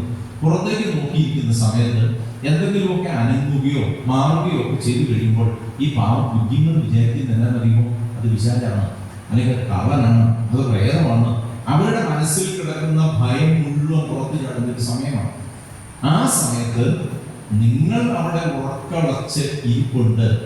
എൻ്റെ അച്ഛനോ അമ്മയോ പുറത്ത് എനിക്ക് വേണ്ടി കാത്തിരിപ്പുണ്ട് എന്ന് വിചാരിച്ചാൽ ആ കുഞ്ഞിന് അതിൽ പരം സമാധാനം വേറൊന്നുമില്ല. കുഞ്ഞിന് പഠന കാര്യത്തിൽ മാത്രം ശ്രദ്ധിക്കാൻ പറ്റും. നിങ്ങൾ എപ്പോഴും ഓർമ്മിക്കുക, ഒരു കാരണവശാലും നിങ്ങൾ സുഖമായി കയറി കിടക്കുന്ന ഉറങ്ങരുത്. നിങ്ങൾ ആ കുട്ടിയോടൊപ്പം അവൻ എത്ര വരെ ഇരിക്കുന്നു അല്ലെ അവൾ എത്ര വരെ ഇരിക്കുന്നു ആ സമയം വരെ നിങ്ങളും കൂടെ ഇരിക്കുകയും അവർ കിടക്കുമ്പോൾ മാത്രം കിടക്കുകയും ചെയ്യുമ്പോൾ കുഞ്ഞിനെ സംബന്ധിച്ചിടത്തോളം അതുണ്ടാക്കുന്ന ആത്മവിശ്വാസം വളരെ വലുതാണ് എന്ന് ഓർമ്മിക്കുക. ഇനി പഠനത്തിൽ സ്വാഭാവികമായും പഠനത്തിന്റെ കേർവ് എന്ന് പറയുന്നത് ബി.എഡിനൊക്കെ പഠിക്കുമ്പോൾ ആ കേർവ് പ്രത്യേകമായിട്ട് വരച്ച് കാണിക്കും. ആദ്യം നല്ലതുപോലെ ഒന്ന് കുതിക്കും, അതിനുശേഷം പയ്യെ അതൊന്ന് താഴും. ഈ താഴുന്ന സമയത്താണ് മാതാപിതാക്കന്മാർക്ക് നല്ല റോളുള്ളത്. ഇപ്പോൾ 10ാം ക്ലാസ്സിൽ എന്നോട് ഒരു അധ്യാപകൻ, ഞങ്ങളുടെ കോളേജിൽ തന്നെ പഠിപ്പിച്ചുകൊണ്ടിരുന്ന അധ്യാപകൻ പറഞ്ഞു ഒരു സംഭവം ഞാൻ ഓർമ്മിക്കുന്നു. അധ്യാപകൻ പറയുകയായിരുന്നു, 10ാം ക്ലാസ്സിൽ അദ്ദേഹത്തിൻ്റെ മകൻ പഠിക്കുന്ന സമയത്ത് മോഡൽ പരീക്ഷ കഴിഞ്ഞു. മോഡൽ പരീക്ഷ കഴിഞ്ഞപ്പോൾ ഈ കുട്ടിക്ക് നല്ലതുപോലെ പഠിക്കുന്ന കുട്ടിയാണ്, പക്ഷെ ഉദ്ദേശിച്ചതുപോലെ മാർക്ക് കിട്ടിയില്ല. മാർക്ക് കിട്ടാതെ വന്നപ്പോഴേക്കും ഈ പ്രോഗ്രസ് കാർഡുമായിട്ട് സ്വന്തം പിതാവിൻ്റെ അടുത്ത് ഇവൻ ഒരുതരം ജ്ഞാനനിധിയോടുകൂടിയാണ് ചെല്ലുന്നത്. എന്നിട്ട് സംഭവിച്ചെന്തെന്ന് അറിയുമോ, ഈ പിതാവിനെ അറിയാമായിരുന്നു ഈ മകൻ നന്നായിട്ട് പഠിക്കുമെന്ന്. അദ്ദേഹം ആ മകനോട് പറഞ്ഞു, മോനെ യഥാർത്ഥ പരീക്ഷ വരാനിരിക്കുന്നു. ഇപ്പോഴും മോഡലല്ല നടന്നത്. ഇതിന് കിട്ടിയ മാർക്കല്ല പ്രധാനപ്പെട്ടത്, ഇതിന് കിട്ടിയ മാർക്ക് ആരും പരിഗണിക്കുകയില്ല. പക്ഷേ ഇനി വരാനിരിക്കുന്ന പരീക്ഷയാണ് ഏറ്റവും പ്രധാനപ്പെട്ടത് എന്ന് അവനെ പറഞ്ഞ് ബോധ്യപ്പെടുത്തിയപ്പോൾ ആ അധ്യാപകൻ പറയുകയാണ്, എൻ്റെ മകന് എല്ലാ വിഷയത്തിലും ഫുൾ A+ വാങ്ങിച്ച് ജയിക്കുന്നതിന് അത് കാരണമായി. മാതാപിതാക്കന്മാരുടെ പിന്തുണയും സപ്പോർട്ടുമാണ് ഏറ്റവും പ്രധാനപ്പെട്ടത്. അവർ ചെയ്യുന്ന കാര്യങ്ങളെല്ലാം നമ്മളെപ്പോഴും ഓർമ്മിക്കുക. നമുക്ക് ഇങ്ങനെ നമ്മുടെ മക്കളെ പ്രോത്സാഹിപ്പിക്കുന്ന തരത്തിൽ പെരുമാറാൻ സാധിക്കണം. പ്രോത്സാഹിപ്പിക്കുന്ന തരത്തിൽ അവരോട് നല്ല വാക്കുകൾ പറയണം. അല്ലാതെ നീ എൻ്റെ കയ്യിൽ ഇങ്ങനെയൊക്കെ ഞാൻ പ്രതീക്ഷിച്ചത്, നീ ഇങ്ങനെയൊക്കെ ജയിക്കുകയുള്ളൂ എന്നൊക്കെ ഞാൻ കരുതിയതുപോലെ തന്നെയാണ് സംഭവിച്ചത് എന്നൊന്നും ഒരു കാരണവശാലും നമ്മൾ മക്കളോട് പറയാൻ ഇടവരരുത് എന്ന് നിങ്ങളെ ഓർമ്മിപ്പിക്കട്ടെ.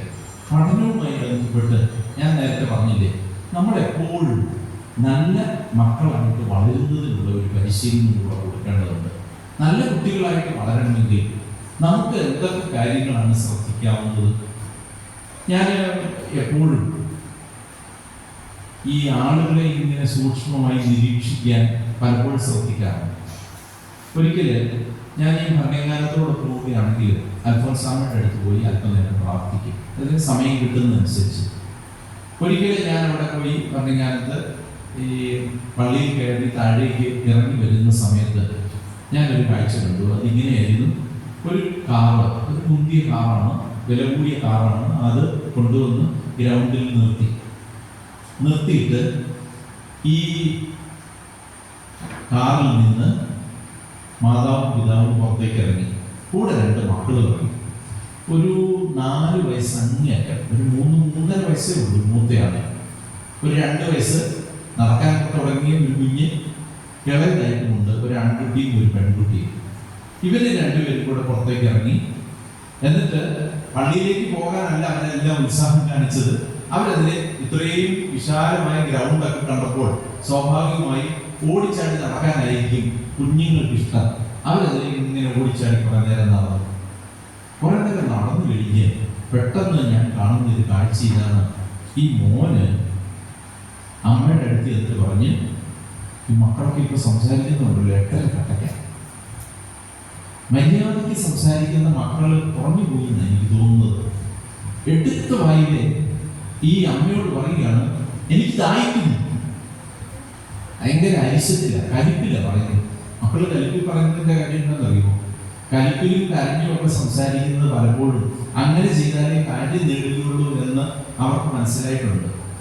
അവര് ടിവിയിൽ കാണുന്ന അല്ലെങ്കിൽ മൊബൈലിൽ കാണുന്ന പല ദൃശ്യങ്ങളും ഏതാണ്ടെന്ന് സമാനമായിട്ട് അവരുടെ മനസ്സിൽ പതിഞ്ഞിട്ടുമുണ്ട്. അതുകൊണ്ട് ഇങ്ങനെയൊക്കെ പറഞ്ഞാൽ നടക്കുന്നു എന്ന് കരുതിയാണ് അവർ പലപ്പോഴും അവരെല്ലാം സംസാരിക്കുന്നത്. അങ്ങനെ ഇവരെനിക്ക് ദാഹിക്കുന്നു എന്ന് വലിയ അരിശത്തിൽ പറഞ്ഞു. ഉടനെ തന്നെ ഈ അമ്മ കാറിൻ്റെ അടുത്തേക്ക് നടന്നു പോകുന്നത് ഞാൻ കാണുന്നു. അവിടെ ചെന്ന് കഴിഞ്ഞ് അവര് കാറിൽ തന്നെ കരുതിയിരുന്ന ഒരു കുപ്പി വെള്ളവും ഒരു ഡിസ്പോസിബിൾ ഗ്ലാസും എടുത്തുകൊണ്ട് വന്നിട്ട് ഈ കുഞ്ഞിൻ്റെ അടുത്ത് അവനോടൊപ്പം താഴേക്ക് ഇരുന്ന് ഈ അമ്മ ഗ്ലാസ്സിലേക്ക് ഈ കുപ്പിയിൽ നിന്ന് വെള്ളം പകർന്നിട്ട് ഈ കുഞ്ഞിൻ്റെ മുമ്പിലേക്ക് നീട്ടി കൊടുത്തു. അവന് എടുത്ത വായിലെ ഒറ്റ ഡയലോഗ് ആ ഗ്ലാസ്സിന് പോയി തട്ടുമായിരുന്നു. നിങ്ങൾ കുടിക്കുന്നതൊക്കെ കാണുമ്പോൾ എനിക്കിത് പറയാതിരിക്കാൻ പറ്റില്ല. എന്താ പറഞ്ഞതെന്നറിയുമോ? അവൻ പറയുകയാണ്, ഞാൻ പറഞ്ഞിട്ടില്ലേ എനിക്ക് ബ്രൂട്ടി പറ്റിയെന്ന്. അവൻ്റെ ഡയലോഗ് ആയിരുന്നു, ഞാൻ പറഞ്ഞിട്ടില്ലേ എനിക്ക് ബ്രൂട്ടി മതിയെന്ന്. ഞാനപ്പോഴും ഓർമ്മിച്ചു, എൻ്റെ അമ്മയായിരുന്നെങ്കിൽ അന്ന് തീർച്ചയായും ഊട്ടി കാണുമായിരുന്നു, യാതൊരു സംശയവും. ആ അമ്മയുണ്ടല്ലോ ഒരക്ഷരം വേണ്ടിയില്ല. നേരെ അടുത്ത കടയിൽ പോയി 2 പിള്ളേർക്കും ഓരോ ഫ്രൂട്ടി മേടിച്ചു കൊണ്ടുവന്ന് കൊടുത്തു. അവർ സന്തോഷത്തോടു കൂടി കുടിക്കുന്നതാണ്. നമ്മുടെ കുഞ്ഞുങ്ങളുടെ ഈ നാവിൻ്റെ അഗ്രഭാഗത്തെ രുചികളൊക്കെ നമ്മളെല്ലാം മാറ്റി പറഞ്ഞു. ഇന്ന് പിള്ളേർക്കാർക്കും എല്ലാവരും പറയുന്നുണ്ട്, പിള്ളേർക്കാർക്കും കപ്പ വേണ്ട, പിള്ളേർക്കാർക്കും കിഴങ്ങ് വേണ്ട, പിള്ളേർക്കാർക്കും ചേന വേണ്ട. നിങ്ങൾക്കറിയുമോ, ഇവിടെ ഈ ആനക്കല്ല് എന്ന് പറയുന്ന സ്ഥലത്ത് വലിയൊരു സ്കൂളുണ്ട്, സെന്റ് ആന്റണീസ് എന്ന് പറഞ്ഞ്, നിങ്ങൾ കേട്ടിട്ടുണ്ടാവും. അതിന് തൊട്ടടുത്ത് തന്നെ വേറൊരു സ്കൂളുണ്ട്, ഗാർഡൻ എന്ന സ്കൂളിൽ. ആനക്കല്ല് സെന്റ് ആന്റണീസ് പഠിപ്പിക്കുന്നതിൻ്റെ 4 ഇരട്ടി ഫീസാണ് ഗാർഡൻ സ്കൂളിൽ പഠിപ്പിക്കുന്നതിന്. അവിടെ എല്ലാ ക്ലാസ്സിലും നിറയെ കുട്ടികളാണ്. ഈ 4 ഇരട്ടി ഫീസ് കൊടുത്ത് അവിടെ എന്നെ ഇന്നെന്നറിയുമോ, അവിടെ കുട്ടികൾക്ക് കൊടുക്കുന്നത് ഈ കാച്ചിലും കിഴങ്ങും ചേമ്പും ചേനയും ഒക്കെയാണ് സ്നാക്സ് ആയിട്ട് കൊടുക്കുന്നത്. അവിടെ കുട്ടികളെ ചെയ്യിക്കുന്ന എന്താണെന്ന് അറിയുമോ, മഴ വരുമ്പോൾ മുറ്റത്തേക്ക് ഇറക്കി വിടും, പോയി കുളിക്കാൻ മതി പിള്ളേർ. കേരളീയരായ മക്കളായിട്ട് വളർത്തുന്നതിന് ഇവിടെ ഇരിക്കുന്ന നല്ലൊരു ശതമാനമെങ്കിലും അങ്ങനെയൊക്കെ ആയിരിക്കും വളർത്തുന്നത്. അങ്ങനെ വളർത്തുന്നവർക്ക് ഇന്ന് ഡിമാൻഡ് കൂടുതലാണ്. അത്തരം പരിശീലനങ്ങളാണെന്ന് കൂടുതൽ പേരും ആഗ്രഹിക്കുന്നത്. വിദ്യാസമ്പന്നരായ ആളുകൾ അങ്ങനെയും പ്രതീക്ഷിക്കുന്നുണ്ട്. ഞാൻ എന്തിനാ ഇതൊക്കെ പറഞ്ഞത് എന്ന് ചോദിച്ചാൽ, നമ്മൾ നമ്മുടെ കുഞ്ഞുങ്ങളെ വളർത്തുന്ന കാര്യങ്ങളിൽ വരുമ്പോൾ പലപ്പോഴും നമുക്ക് ഇങ്ങനെ 100 അഭിപ്രായങ്ങളുണ്ട്. പഠിക്കണം എന്നല്ലാതെ കുട്ടികളോട് സംസാരിക്കുന്നത് വേറെയും ചില കാര്യങ്ങളുണ്ടാവണം. പലപ്പോഴും നമ്മൾ മക്കളോട് പറയുന്നത് പഠിക്കാനാണ്. അക്കാഡമിക് പ്രഷർ കൊടുക്കുക എന്ന് പറയുന്നത് മാതാപിതാക്കന്മാരുടെ ഒരു ജോലിയായിട്ട് പലരും കരുതുന്നുണ്ട്. മക്കള് വലിയ ഉദ്യോഗങ്ങളൊക്കെ സമ്പാദിക്കണമെങ്കിൽ നമ്മൾ എപ്പോഴും ഓർമ്മിക്കുക, നമ്മുടെ മക്കളാണല്ലോ. തീർച്ചയായും നമ്മുടെ മക്കളെ നമ്മളെ തല്ലിയായിരുന്നെങ്കിൽ നന്നാവുമായിരുന്നു. ചിലരുണ്ട് വല്ലാതെ തല്ലി പഠിപ്പിക്കുന്ന കുറേ ആളുകളുണ്ട്. തുടർച്ചയായി മക്കൾക്കിട്ട് തല്ലിയത് കൊണ്ട് കാര്യമില്ല. സ്നേഹത്തിൽ കൂടെ മാത്രമേ കുഞ്ഞുങ്ങളെ പഠിപ്പിക്കാൻ പറ്റുകയുള്ളൂ. ഒരു തല്ലി കൊടുക്കരുതെന്ന് ഞാൻ പറഞ്ഞില്ല, കൊടുക്കണം. മാർക്കത്ര കിട്ടി എന്നുള്ളത് മാത്രമായിരിക്കരുത് ചോദിക്കുന്നത്. നീയാണോ ക്ലാസ്സിലെ ഫസ്റ്റ് എന്നുള്ളത് മാത്രമായിരിക്കരുത് ചോദിക്കുന്നത്.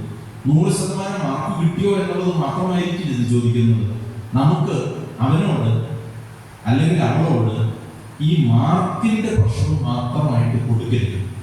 അവരോട് നിങ്ങൾക്ക് ഇനിയും സാധ്യതകളുണ്ട് എന്ന് പറയാൻ നമ്മളെ കൊണ്ട് സാധിക്കണം. ഈ പരീക്ഷ കൊണ്ട് ഒന്നും തീരുന്നില്ല എന്നുള്ളത് പറയാൻ നമുക്ക് സാധിക്കണം. അടുത്തതായിട്ട് എനിക്ക് പറയാനുള്ളത് നമ്മുടെ കുടുംബങ്ങളെല്ലാം മാറിയിരിക്കുന്നു.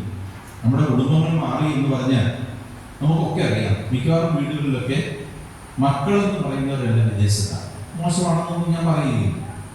കൊച്ചു മക്കളെയൊക്കെ മിക്കവാറും വളർത്തുന്നത് വല്യപ്പനും വല്യമ്മയുമാണ്. നമ്മൾ മലയാളത്തിലെ ഒരു ചൊല്ല് തന്നെയുണ്ട്, മുത്തി വളർത്തിയ കുട്ടി എന്ന്. മുത്തി വളർത്തിയ കുട്ടി, മുത്തി എന്നുള്ളതിന് ചുംബിച്ചെന്ന് അർത്ഥമെടുക്കാം, വല്യമ്മ എന്ന് അർത്ഥമെടുക്കാം. വല്യപ്പനും വല്യമ്മയും വളർത്തിയ കുട്ടികൾ സ്വാഭാവികമായും അവർക്ക് അവരുടേതായ ലോകത്ത് വിഹരിക്കുന്നതാണ് കൂടുതൽ താല്പര്യം. കാരണം വല്യപ്പനും വല്യമ്മയും ആകുമ്പോൾ തന്നെ ഒരു തലമുറ മാറ്റം സംഭവിച്ചു കഴിഞ്ഞു. അപ്പനും അമ്മയും ഒക്കെയാണ് മക്കളെ വളർത്തേണ്ടത് എന്ന കാര്യത്തിൽ യാതൊരു സംശയവുമില്ല. ഈ ന്യൂക്ലിയർ ഫാമിലിയിൽ വിദേശത്ത് ജോലി ചെയ്യുന്നിടത്ത് നമ്മൾ പലപ്പോഴും കുട്ടികൾക്ക് അവരുടെ വികാര പ്രകടനങ്ങൾ നടത്താൻ അവസരം കിട്ടാറില്ല. വല്യപ്പനോടും വല്യമ്മയോട് എന്ത് പറഞ്ഞാലും സാധിച്ചു കൊടുക്കുന്ന ഒരു പാരമ്പര്യമാണ് മിക്കയിടത്തും ഉള്ളത്. എന്ത് പറഞ്ഞാലും ഏത് മിഠായി വേണമെന്ന് പറഞ്ഞാൽ ആ മിഠായി തന്നെ മേടിച്ചു കൊടുക്കും. മക്കളെ ഒരിക്കലും കരയിപ്പിക്കാതിരിക്കാൻ വേണ്ടിയിട്ടാണ് അത്തരം പരിശീലനങ്ങളൊക്കെ കൊടുക്കുന്നത്. അപ്പൊ ഈ സ്വന്തം ഇഷ്ടം സാധിച്ചാണ് ഈ കുഞ്ഞുങ്ങൾ വളരുന്നത്. എപ്പോഴും അവർക്ക് സ്വന്തം ഇഷ്ടമാണ് പ്രധാനപ്പെട്ടത്. അങ്ങനെയെങ്കിൽ സ്വന്തം ഇഷ്ടം സാധിച്ച് വരുന്ന കുട്ടികൾ പഠന കാര്യങ്ങളിൽ മാതാപിതാക്കന്മാർ നിർബന്ധിക്കുമ്പോൾ അതനുസരിക്കാൻ പറ്റും. അത് ഓരോ വീടുകളിലും ഓരോ സാഹചര്യങ്ങളെ കുറിച്ച് ഞാൻ പറഞ്ഞു എന്ന് മാത്രമേ ഉള്ളൂ. അടുത്ത ഒരു ചിന്ത നമ്മുടെ ഈ പിയർ ഗ്രൂപ്പിന്റെ ഇൻഫ്ലുവൻസ് ആണ്. അവനവന്റെ പ്രായത്തിലുള്ള കുട്ടികളുമായിട്ട് ഇടപെടുമ്പോൾ സ്വാഭാവികമായും ഈ കുഞ്ഞുങ്ങൾക്ക് അവരുടെ ഒരു സ്വാധീനം വരും. നമ്മളിപ്പോഴും കാണുന്നത് അതീവ ദുഃഖകരമായ ചില കാര്യങ്ങളാണ്. നമ്മൾ കുഞ്ഞുങ്ങളെ എത്രമാത്രം ശ്രദ്ധിക്കണമെന്ന് ടീച്ചറുടെ സ്വാഗത പ്രസംഗത്തിൽ പറഞ്ഞു. നമ്മൾ വൈകുന്നേരം വരുമ്പോൾ അവരോട് ജസ്റ്റ് ചോദിക്കേണ്ട ചില ചോദ്യങ്ങളുണ്ട്. ഇന്ന് എത്ര ടീച്ചറിനെ ഇല്ലായിരുന്നു, ഏതൊക്കെ ടീച്ചറാണ് വരാതിരുന്നത്? നമ്മൾ സ്കൂളിൽ പോയെന്ന് ഉറപ്പുവരുത്തുന്നതിൻ്റെ ഒരു കാര്യമാണ്. നമുക്ക് ടീച്ചർ വരാതിരുന്നതിൻ്റെ കാര്യം നോക്കാൻ വേണ്ടിയിട്ടല്ല. ഇന്ന് എന്താണ് പഠിപ്പിച്ചത്, ഇന്ന് ഞാനിട്ട് തല്ലു കിട്ടിയോ, വഴക്ക് പറഞ്ഞു ടീച്ചർ എന്നൊക്കെ ചോദിച്ചു കഴിയുമ്പോൾ അയ്യോ അതെങ്ങനെയാണ് നമ്മൾ അറിഞ്ഞത് എന്നായിരിക്കും അവൻ ആദ്യം മനസ്സിൽ വിചാരിക്കുന്നത്. നമ്മളെപ്പോഴും കുഞ്ഞുങ്ങളെ മോണിറ്റർ ചെയ്യണം, ശ്രദ്ധിക്കണം. അങ്ങനെ ശ്രദ്ധിക്കുമ്പോൾ കുഞ്ഞുങ്ങൾക്ക് തന്നെ ഒരു വിചാരം ഉണ്ടാവും, എന്നെ മാതാപിതാക്കന്മാർ ശ്രദ്ധിക്കുന്നുണ്ട്, എൻ്റെ വിദ്യാഭ്യാസ കാര്യങ്ങൾ ശ്രദ്ധിക്കുന്നുണ്ട് എന്ന് അവർ തന്നെ വിചാരിക്കാൻ ഇടവരും. അതുകൊണ്ട് തന്നെയാണ് ഇപ്പൊ നമ്മുടെ ശക്തമായി ഇപ്പോഴുള്ള ഈ ഗവൺമെന്റ് മയക്കുമരുന്ന് ഉപയോഗത്തിനെതിരെ പടപൊരുത്തിക്കൊണ്ടിരിക്കുകയാണ്. നമ്മുടെ കുട്ടികളെ വഴിതെറ്റിക്കുന്നതിന് എന്തെല്ലാം മാർഗങ്ങളാണ്. നമ്മുടെ കുഞ്ഞുങ്ങൾ നടന്നു പോകുന്ന വഴികളിൽ മുഴുവൻ ചതിക്കുഴികളാണ് ഉള്ളത്. എന്ന് പറഞ്ഞാൽ എപ്പോൾ വേണമെങ്കിലും നമ്മുടെ കുഞ്ഞുങ്ങൾ അവരെ പോലും ആഗ്രഹിക്കാത്ത രീതിയിൽ വേണമെങ്കിൽ മയക്കുമരുന്നുകളുടെ സ്വാധീന വലയത്തിൽപ്പെടാം. ഒരു മിഠായി ആയിട്ട് കൊടുത്ത് അല്ലെങ്കിൽ ഏതെങ്കിലും ഒരു ജ്യൂസ് ആയിട്ട് കൊടുത്ത് ഇത് കുടിക്കണമെന്ന് നിർബന്ധിച്ച് സ്നേഹപൂർവ്വം കൂട്ടുകാരൻ ഉപദേശിച്ച് പിന്നീട് ആ പാനീയം കിട്ടുന്നതിന് വേണ്ടി സ്ട്രഗിൾ ചെയ്ത് അത് പണത്തിനാണെങ്കിൽ പണത്തിന്. നിങ്ങൾക്കറിയുമോ ഈ ഇപ്പോഴുള്ള ഈ മയക്കുമരുന്നുകളുടെ കുഴപ്പം എന്താണെന്നറിയുമോ? നമ്മൾ സാധാരണ ഇത്രയും കാലവും നമ്മുടെ നാട്ടുപുറങ്ങളിലൊക്കെ ഉപയോഗിച്ചിരുന്ന ലഹരി വസ്തുക്കളിൽ നിന്ന് വ്യത്യസ്തമായ രാസലഹരിയാണ് ഇപ്പോൾ ഏറ്റവും കൂടുതൽ കൊടുക്കുന്നത്. ഈ രാസലഹരി കൊടുക്കുന്നത് കൊണ്ട് നമ്മുടെ കുഞ്ഞുങ്ങളുടെ ഉള്ളിലുള്ള അവയവങ്ങളാണ് ഇല്ലാതെ പോകുന്നത്. അതാണ് നമ്മൾ ഏറ്റവും കൂടുതൽ ഭയക്കേണ്ടത്. രാസലഹരി കൊണ്ട് ഏറ്റവും വലിയൊരു പ്രശ്നം അതാ.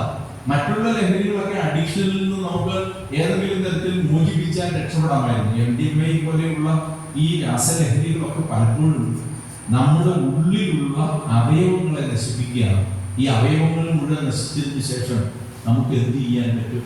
നമ്മുടെ കുഞ്ഞുങ്ങളെ എന്ത് ചെയ്യാൻ പറ്റും? നമ്മൾ ഓർമ്മിക്കേണ്ട അതിഭീകരമായ ഒരവസ്ഥ ഉണ്ട്. അതുകൊണ്ട് കൂട്ടുകാര് ആരാണെന്ന് നമ്മൾ തിരിച്ചറിയണം.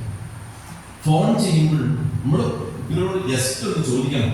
ഫോൺ വന്നു കഴിയുമ്പോൾ എന്താ ആരെ വിളിച്ചത്?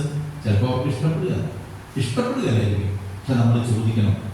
അതേപോലെ തന്നെ നമ്മുടെ മകനൊരാളിനെ വിളിച്ച് അല്ലെങ്കിൽ മകളൊരാളിനെ വിളിച്ച് ഹോംവർക്ക് നാളെ ചെയ്തുകൊണ്ട് വരാൻ എന്താണ് ഉള്ളത് എന്ന് ചോദിക്കുന്നത് കേട്ടാൽ നിങ്ങൾ പറയണം, നീ ഇന്ന് ക്ലാസ്സിൽ പോയില്ലേ, നീ എവിടെയായിരുന്നു, എന്തുകൊണ്ടാണ് ഇപ്പോൾ കൂട്ടുകാരോട് ചോദിക്കാൻ ഇട വന്നത് എന്ന് മക്കളോട് ചോദിക്കുമ്പോൾ 2 ദിവസം കൂടെ ചിലപ്പോൾ വിളിച്ചേക്കും. അത് കഴിയുമ്പോൾ അവർ താനെ നിർത്തും, ക്ലാസ്സിൽ ശ്രദ്ധിക്കാൻ തുടങ്ങും, അധ്യാപകർ പറയുന്നത് മനസ്സിലാക്കാൻ, അവർ പറയുന്നത് ചെയ്യാനും തുടങ്ങും.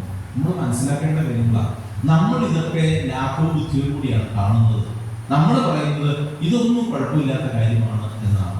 അങ്ങനെയല്ല. ഇതെല്ലാം ചെറിയ ചെറിയ കാര്യങ്ങളാണെങ്കിലും നമ്മൾ തീർച്ചയായും വലിയ കാര്യമായിട്ടെടുത്ത് മനസ്സിലാക്കേണ്ടതുണ്ട്. കുട്ടികൾക്ക് ഞാൻ പറയുന്നത് എന്തെങ്കിലുമൊക്കെ ഹോബികൾ നമ്മൾ ചെറുപ്പത്തിൽ തന്നെ വളർത്തി കൊടുക്കാം. ഒരാടിനെ മേടിച്ചു കൊടുക്കാം, ഒരു പശുക്കിടാവിനെ മേടിച്ചു കൊടുക്കാം, അല്ലെങ്കിൽ വീട്ടിലേതെങ്കിലും ഒരു മുയലിനെ മേടിച്ചു കൊടുക്കാം, അതിന് തീറ്റ കൊടുക്കാൻ പറയാം. ഇപ്പം രാവിലെ അല്ലെങ്കിൽ 4 കോഴിയെ മേടിച്ചു കൊടുക്കാം. അങ്ങനെ കൊടുക്കുമ്പോഴല്ലോ അവർക്ക് ഈ വെറുതെ സമയം കളയുന്ന സമയത്ത് മൊബൈൽ നോക്കുന്നതിന് പകരം എന്നാൽ കോഴിക്ക് തീറ്റ കൊടുത്തേക്കാം എന്ന് വിചാരിക്കും. അതിൻ്റെ ഒരു മുട്ട കിട്ടുമ്പോഴൊരു സന്തോഷം വരും. അല്ലെങ്കിൽ 4 എന്താണ് വെണ്ടയുടെ വിത്ത് മേടിച്ചു കൊടുത്താൽ, പയർ മേടിച്ചു കൊടുത്താൽ, അതൊക്കെ കൃഷി ചെയ്യുമ്പോൾ അവർക്ക് അതിനകത്തൊരു സന്തോഷം ഉണ്ടാവും. എല്ലാ ദിവസവും അതിൻ്റെ ചുവട്ടിലത് പോകുന്നതിനുള്ളൊരു പ്രചോദനം ഉണ്ടാവും. അങ്ങനെയാണ് നമുക്ക് കുഞ്ഞുങ്ങളെ ഈ ഇത്തരത്തിലുള്ള നിരവധിയായ അഡിക്ഷനുകളിൽ നിന്ന് മാറ്റാൻ പറ്റുന്നത്. അതേപോലെ തന്നെ കുഞ്ഞുങ്ങളെ കുറച്ച് സമയം നമ്മുടെ കുഞ്ഞുങ്ങളൊക്കെ ഇപ്പം നല്ല ഭക്ഷണമൊക്കെ കഴിച്ച് മിടുക്കരായിട്ടിരിക്കുക, നല്ല വണ്ണമൊക്കെ വെച്ച് നല്ല മിടുക്കന്മാരായിട്ടിരിക്കുക. അവരുടെ ഈ ഊർജ്ജം ഉണ്ടല്ലോ, ടീനേജിലെ ഊർജ്ജം പുറത്ത് കളയുന്നതിന് വേണ്ടി തീർച്ചയായും ചിലപ്പോൾ നിങ്ങൾ കളിക്കാൻ അവരെ പുറത്ത് വിടണം, അല്ലെങ്കിൽ നിങ്ങൾ കൂടെ ഇരുന്ന് കളിക്കണം, നിങ്ങൾ ബാറ്റ് ചെയ്യാൻ കൂടണം. അവർക്ക് ഇഷ്ടമുള്ള ഒരു മേഖലയിൽ അവർ കളിക്കാൻ നിങ്ങൾ കൂടെ കൂടണമെങ്കിൽ കൂടണം. അതാണ് എനിക്ക് പറയാനുള്ളത്. അല്ലെങ്കിൽ അടുത്തുള്ള കൂട്ടുകാരുടെ കൂടെ പോയി കളിക്കാൻ നിങ്ങൾ ശ്രദ്ധിക്കണം. ഇത് 1 മണിക്കൂർ സമയം അല്ലെങ്കിൽ 1/2 മണിക്കൂർ സമയം വൈകുന്നേരം നിങ്ങൾ പുറത്തു പോയി കളിക്കുക. അപ്പോഴവരൊന്ന് ഓടും, അവരുടെ ശരീരത്തിൽ കൂടുതലായിട്ടുള്ള എനർജി അവർക്ക് ഉപയോഗിക്കുന്നതിന് ഇടവരും. അതുകൊണ്ട് മക്കളെ ഒന്ന് കളിക്കാൻ കിട്ടുമെന്ന് കരുതി അതൊന്നും ഒരു ദോഷമല്ല എന്ന് ഓർമ്മിക്കുക.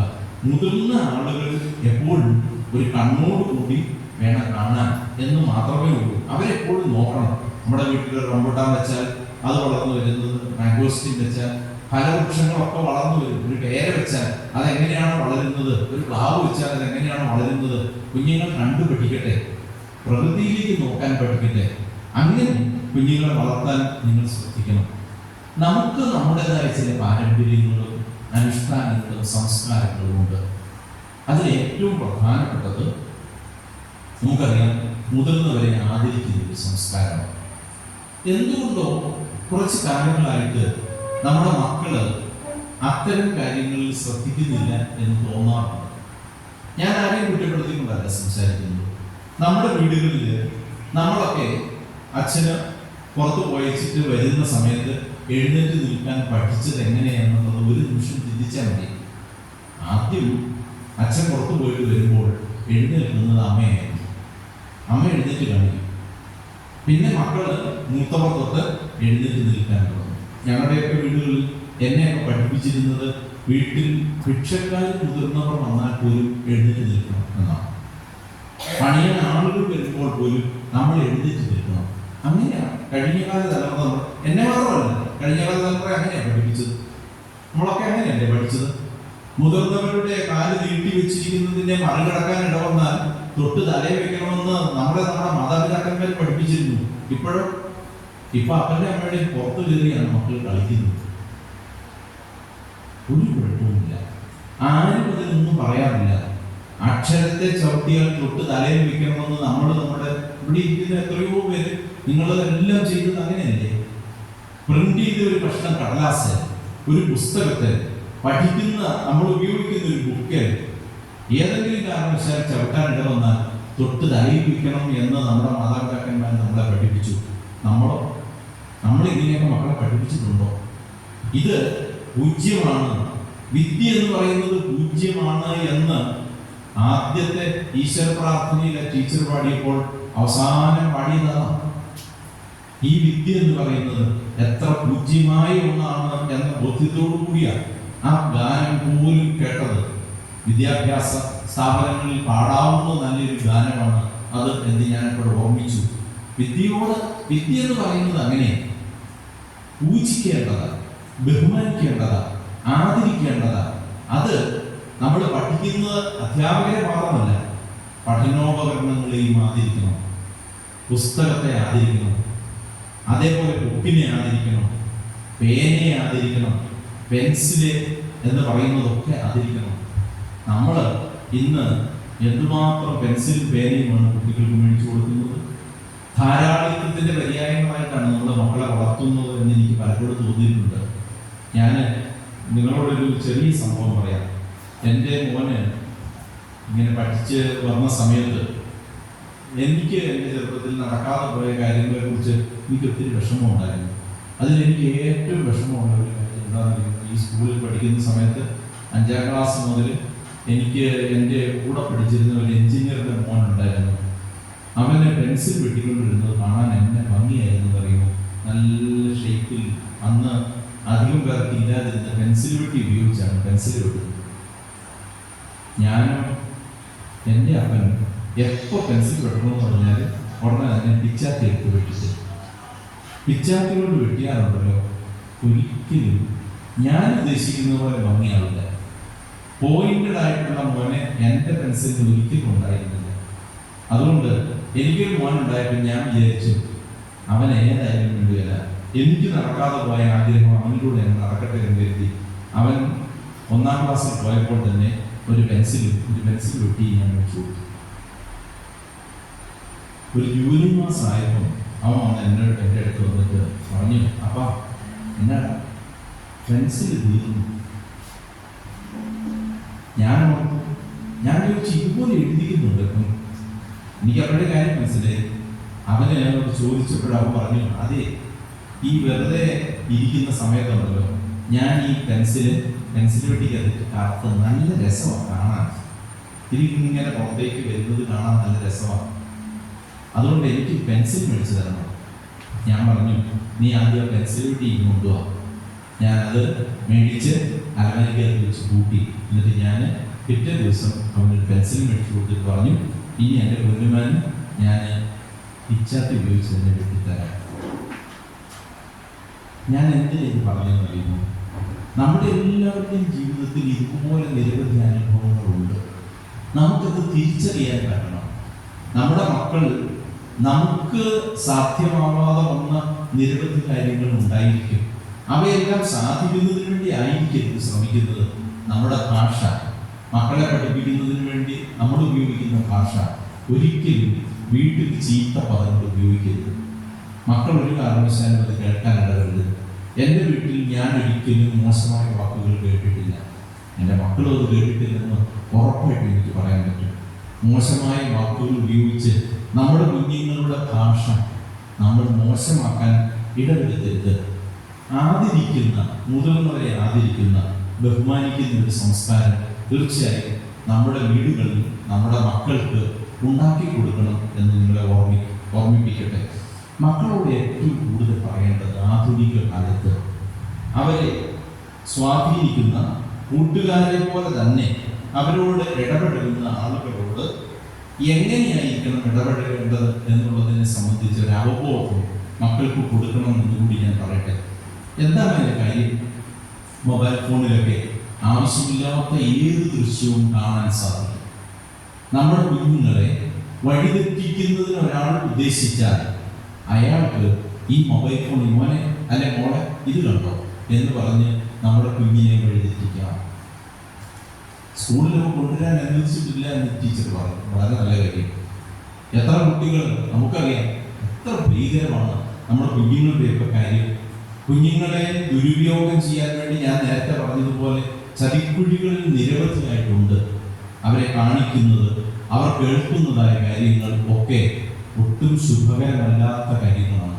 അതുകൊണ്ട് മക്കളുടെ ചെറുപ്പത്തിൽ തന്നെ പറയണം, ദേഹത്ത് സ്പർശിക്കാൻ മറ്റുള്ളവരെ അനുവദിക്കരുത് എന്ന് അവർ വളരുന്ന പ്രായത്തിൽ തന്നെ നാം കുട്ടികളോട് പറഞ്ഞു കൊടുക്കേണ്ടതുണ്ട്. അത്തരത്തിൽ സുരക്ഷിതത്വ ബോധവും നമ്മൾ മക്കൾക്ക് കൊടുക്കണം. ഇതിനൊക്കെ ഉള്ള പരിഹാരം ചെയ്തുകൂടെ ഞാൻ പറയട്ടെ. നമുക്ക് പരസ്പരം സംസാരിക്കാൻ സാധിക്കും. വീടുകളിൽ നേരത്തെ പറഞ്ഞതുപോലെ ഒരുമിച്ച് ഭക്ഷണം കഴിക്കുക, ഒരുമിച്ച് ഇരിക്കുക, ഒരുമിച്ച് കുറച്ച് സമയം സംസാരിക്കുക, നമ്മുടെ ചുറ്റുപാട് നടക്കുന്ന കാര്യങ്ങളെ കുറിച്ച് സംസാരിക്കേണ്ട കാര്യങ്ങളുണ്ട്. അവിടെയൊക്കെയാണ് നമ്മൾ കുട്ടികളെ പഠിപ്പിക്കുന്നത്. ഏതെങ്കിലും സമയത്ത് കുഞ്ഞുങ്ങൾ സംസാരിക്കുന്നിടത്തു നിന്ന് വഴിതെറ്റി പോകുന്നുണ്ടെങ്കിൽ, മോശമായ പദങ്ങൾ ഉപയോഗിക്കുന്നുണ്ടെങ്കിൽ, നമുക്ക് പരിചിതമല്ലാത്ത നമ്മുടെ വീടിന് ചേരാത്ത കാര്യങ്ങൾ അവർ ഉപയോഗിക്കുന്നുണ്ടെങ്കിൽ, അപ്പോൾ നമുക്ക് പറയണം, അത് പറയാൻ നീ എവിടെ നിന്ന് ഇപ്പൊ ഈ പദം പഠിച്ചത്? ഒരു കാരണവശാലും നമ്മുടെ വീട്ടിൽ കേൾക്കരുതാത്ത ശബ്ദമാണ് അത്, അത്തരം വാക്കുകൾ ഇവിടെ ഉപയോഗിക്കരുത് എന്ന് നമുക്ക് അതിർത്തികൾ നിശ്ചയിക്കാൻ സാധിക്കണം. ഇത് നിയമമായിട്ടല്ല, നമ്മൾ സംസാരത്തിനിടയിൽ അവരെ കറക്റ്റ് ചെയ്തുകൊണ്ടിരിക്കണം. എന്ത് കേട്ടാലും ചിരിക്കുന്ന സ്വഭാവം മാതാപിതാക്കന്മാർക്ക് കൊള്ളുകയില്ല. പ്രത്യേകിച്ച് മക്കൾ എന്തെങ്കിലും ചെയ്തിട്ട് അത് വലിയ കാര്യമായിട്ട് അടുത്തു വരുന്ന ആളിനോട് കൊട്ടിഘോഷിച്ചാൽ കുഞ്ഞുങ്ങൾ അതൊക്കെ തന്നെ ചെയ്യുകയുള്ളൂ എന്ന് ഓർമ്മിക്കുക. അതുകൊണ്ട് എപ്പോഴും നമുക്ക് പഠന കാര്യങ്ങളിൽ കുട്ടികളെ കോൺസെൻട്രേറ്റ് ചെയ്യിപ്പിക്കാൻ ഒരു കാരണവശാലും ചെറിയ ചെറിയ കാര്യങ്ങൾക്ക് എവിടെയെങ്കിലും ഒരു കല്യാണമുണ്ട്, ഇല്ല ചാട്ടമുണ്ട് എന്നൊക്കെ പറഞ്ഞ് നമ്മൾ കുഞ്ഞുങ്ങളെ സ്കൂൾ കളയാൻ പറ്റരുത്. പഠനം എന്ന് പറയുന്നത് പ്രധാനപ്പെട്ടതാണ്. കുഞ്ഞുങ്ങളെ പഠിപ്പിക്കാൻ ഏറ്റവും നല്ല മാർഗം എന്ത് എന്ന് ചോദിച്ചാൽ, നമ്മൾ കുട്ടികളെ ഏറ്റവും പ്രധാനപ്പെട്ടത് സ്കൂളിൽ പോകുന്ന കാര്യമാണ് എന്ന് പറഞ്ഞ് ബോധ്യപ്പെടുത്തണം. ഒരു കല്യാണം ഉണ്ടെങ്കിൽ അത് നമുക്ക് എല്ലാവർക്കും കൂടെ പോയേക്കാം എന്നല്ല പറയേണ്ടത്. അതിന് ചില നിയന്ത്രണങ്ങൾ ഏർപ്പെടുത്താൻ നമുക്ക് സാധിക്കണം. സ്കൂളും അതേപോലെ വീടുമായി ഒരു ബന്ധം വേണം. അധ്യാപകരെ ഇടയ്ക്കൊക്കെ വന്ന് കാണണം. ഇന്നിവിടെ തുടങ്ങിയപ്പോഴൊക്കെ പലരും പറഞ്ഞു നമുക്ക് വളരെ കുറച്ച് പേര് മാത്രമേ ഉള്ളൂ. സ്കൂളുമായിട്ട് ബന്ധമുണ്ടെങ്കിൽ മാതാപിതാക്കന്മാർ തീർച്ചയായും സ്കൂളിൽ വന്ന് കുട്ടിയെ സംബന്ധിച്ച് അന്വേഷിക്കും.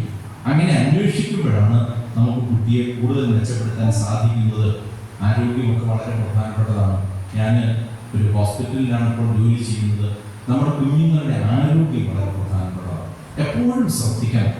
കുഞ്ഞുങ്ങൾക്ക് ക്ഷീണമോ മറ്റേതെങ്കിലും പ്രയാസങ്ങളോ ഒക്കെ ഉണ്ടാകുമ്പോൾ തീർച്ചയായും നിങ്ങൾ അതിൽ ശ്രദ്ധിച്ചാൽ അവർക്ക് പ്രത്യേകിച്ച് നല്ല വസ്ത്രങ്ങൾ ധരിക്കാൻ, പ്രത്യേകിച്ച് അടിവസ്ത്രങ്ങൾ. ഞാൻ പറഞ്ഞില്ല, ടീനേജിലുള്ള കുട്ടികളുടെ വളർച്ചയിൽ ഏറ്റവും പ്രധാനപ്പെട്ട കാര്യങ്ങളൊന്ന് നല്ല അടിവസ്ത്രങ്ങൾ അവർക്ക് കൊടുക്കാൻ സാധിക്കണം. പ്രത്യേകിച്ച് ഈ +1 +2 ഒക്കെ ആകുമ്പോൾ കുഞ്ഞുങ്ങൾക്ക് പല വിധത്തിലുള്ള ത്വക്ക് രോഗങ്ങൾ വരും. അതൊക്കെ നമ്മൾ പറഞ്ഞു കൊടുക്കണം. ഇത് വളരെ മുഷിഞ്ഞ രീതിയിൽ വസ്ത്രങ്ങൾ ധരിച്ചുകൊണ്ട് നടന്നാൽ ത്വക്ക് രോഗങ്ങൾ വരാൻ സാധ്യതയുണ്ട്. ഇനി അഥവാ ഒന്ന് വന്നാലും വഴക്കൊന്നും പറയാതെ ഏതെങ്കിലും ഒരു ഡെർമറ്റോളജിസ്റ്റിനെ ചെന്ന് കണ്ട് അത് എത്രയും വേഗം കളയണം.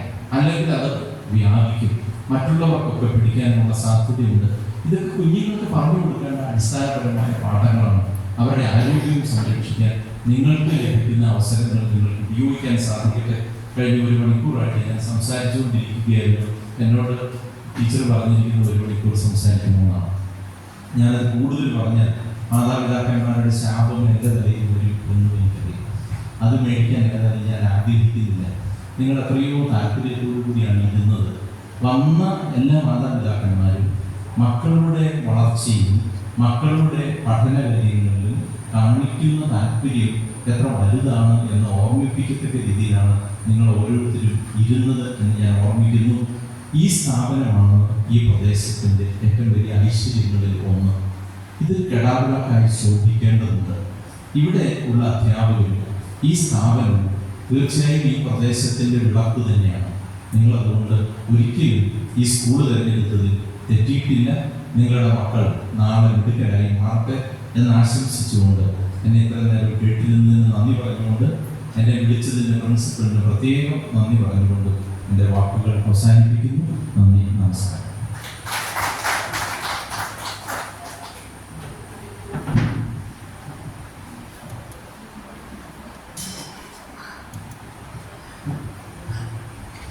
വളരെ ജീവിതഗന്ധിയായി ലളിതമായ ഭാഷയിൽ നമ്മോട് സംവദിച്ച ശ്രീ സാർവടി മാതി സാറിന് ഏറെ നന്ദി.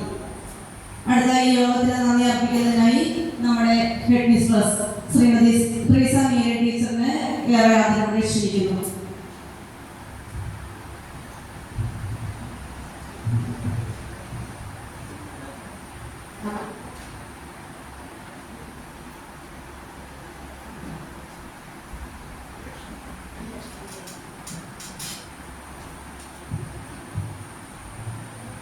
ഏറ്റവും ബഹുമാനപ്പെട്ട സഭയുടെ മാത്യു സാറ്,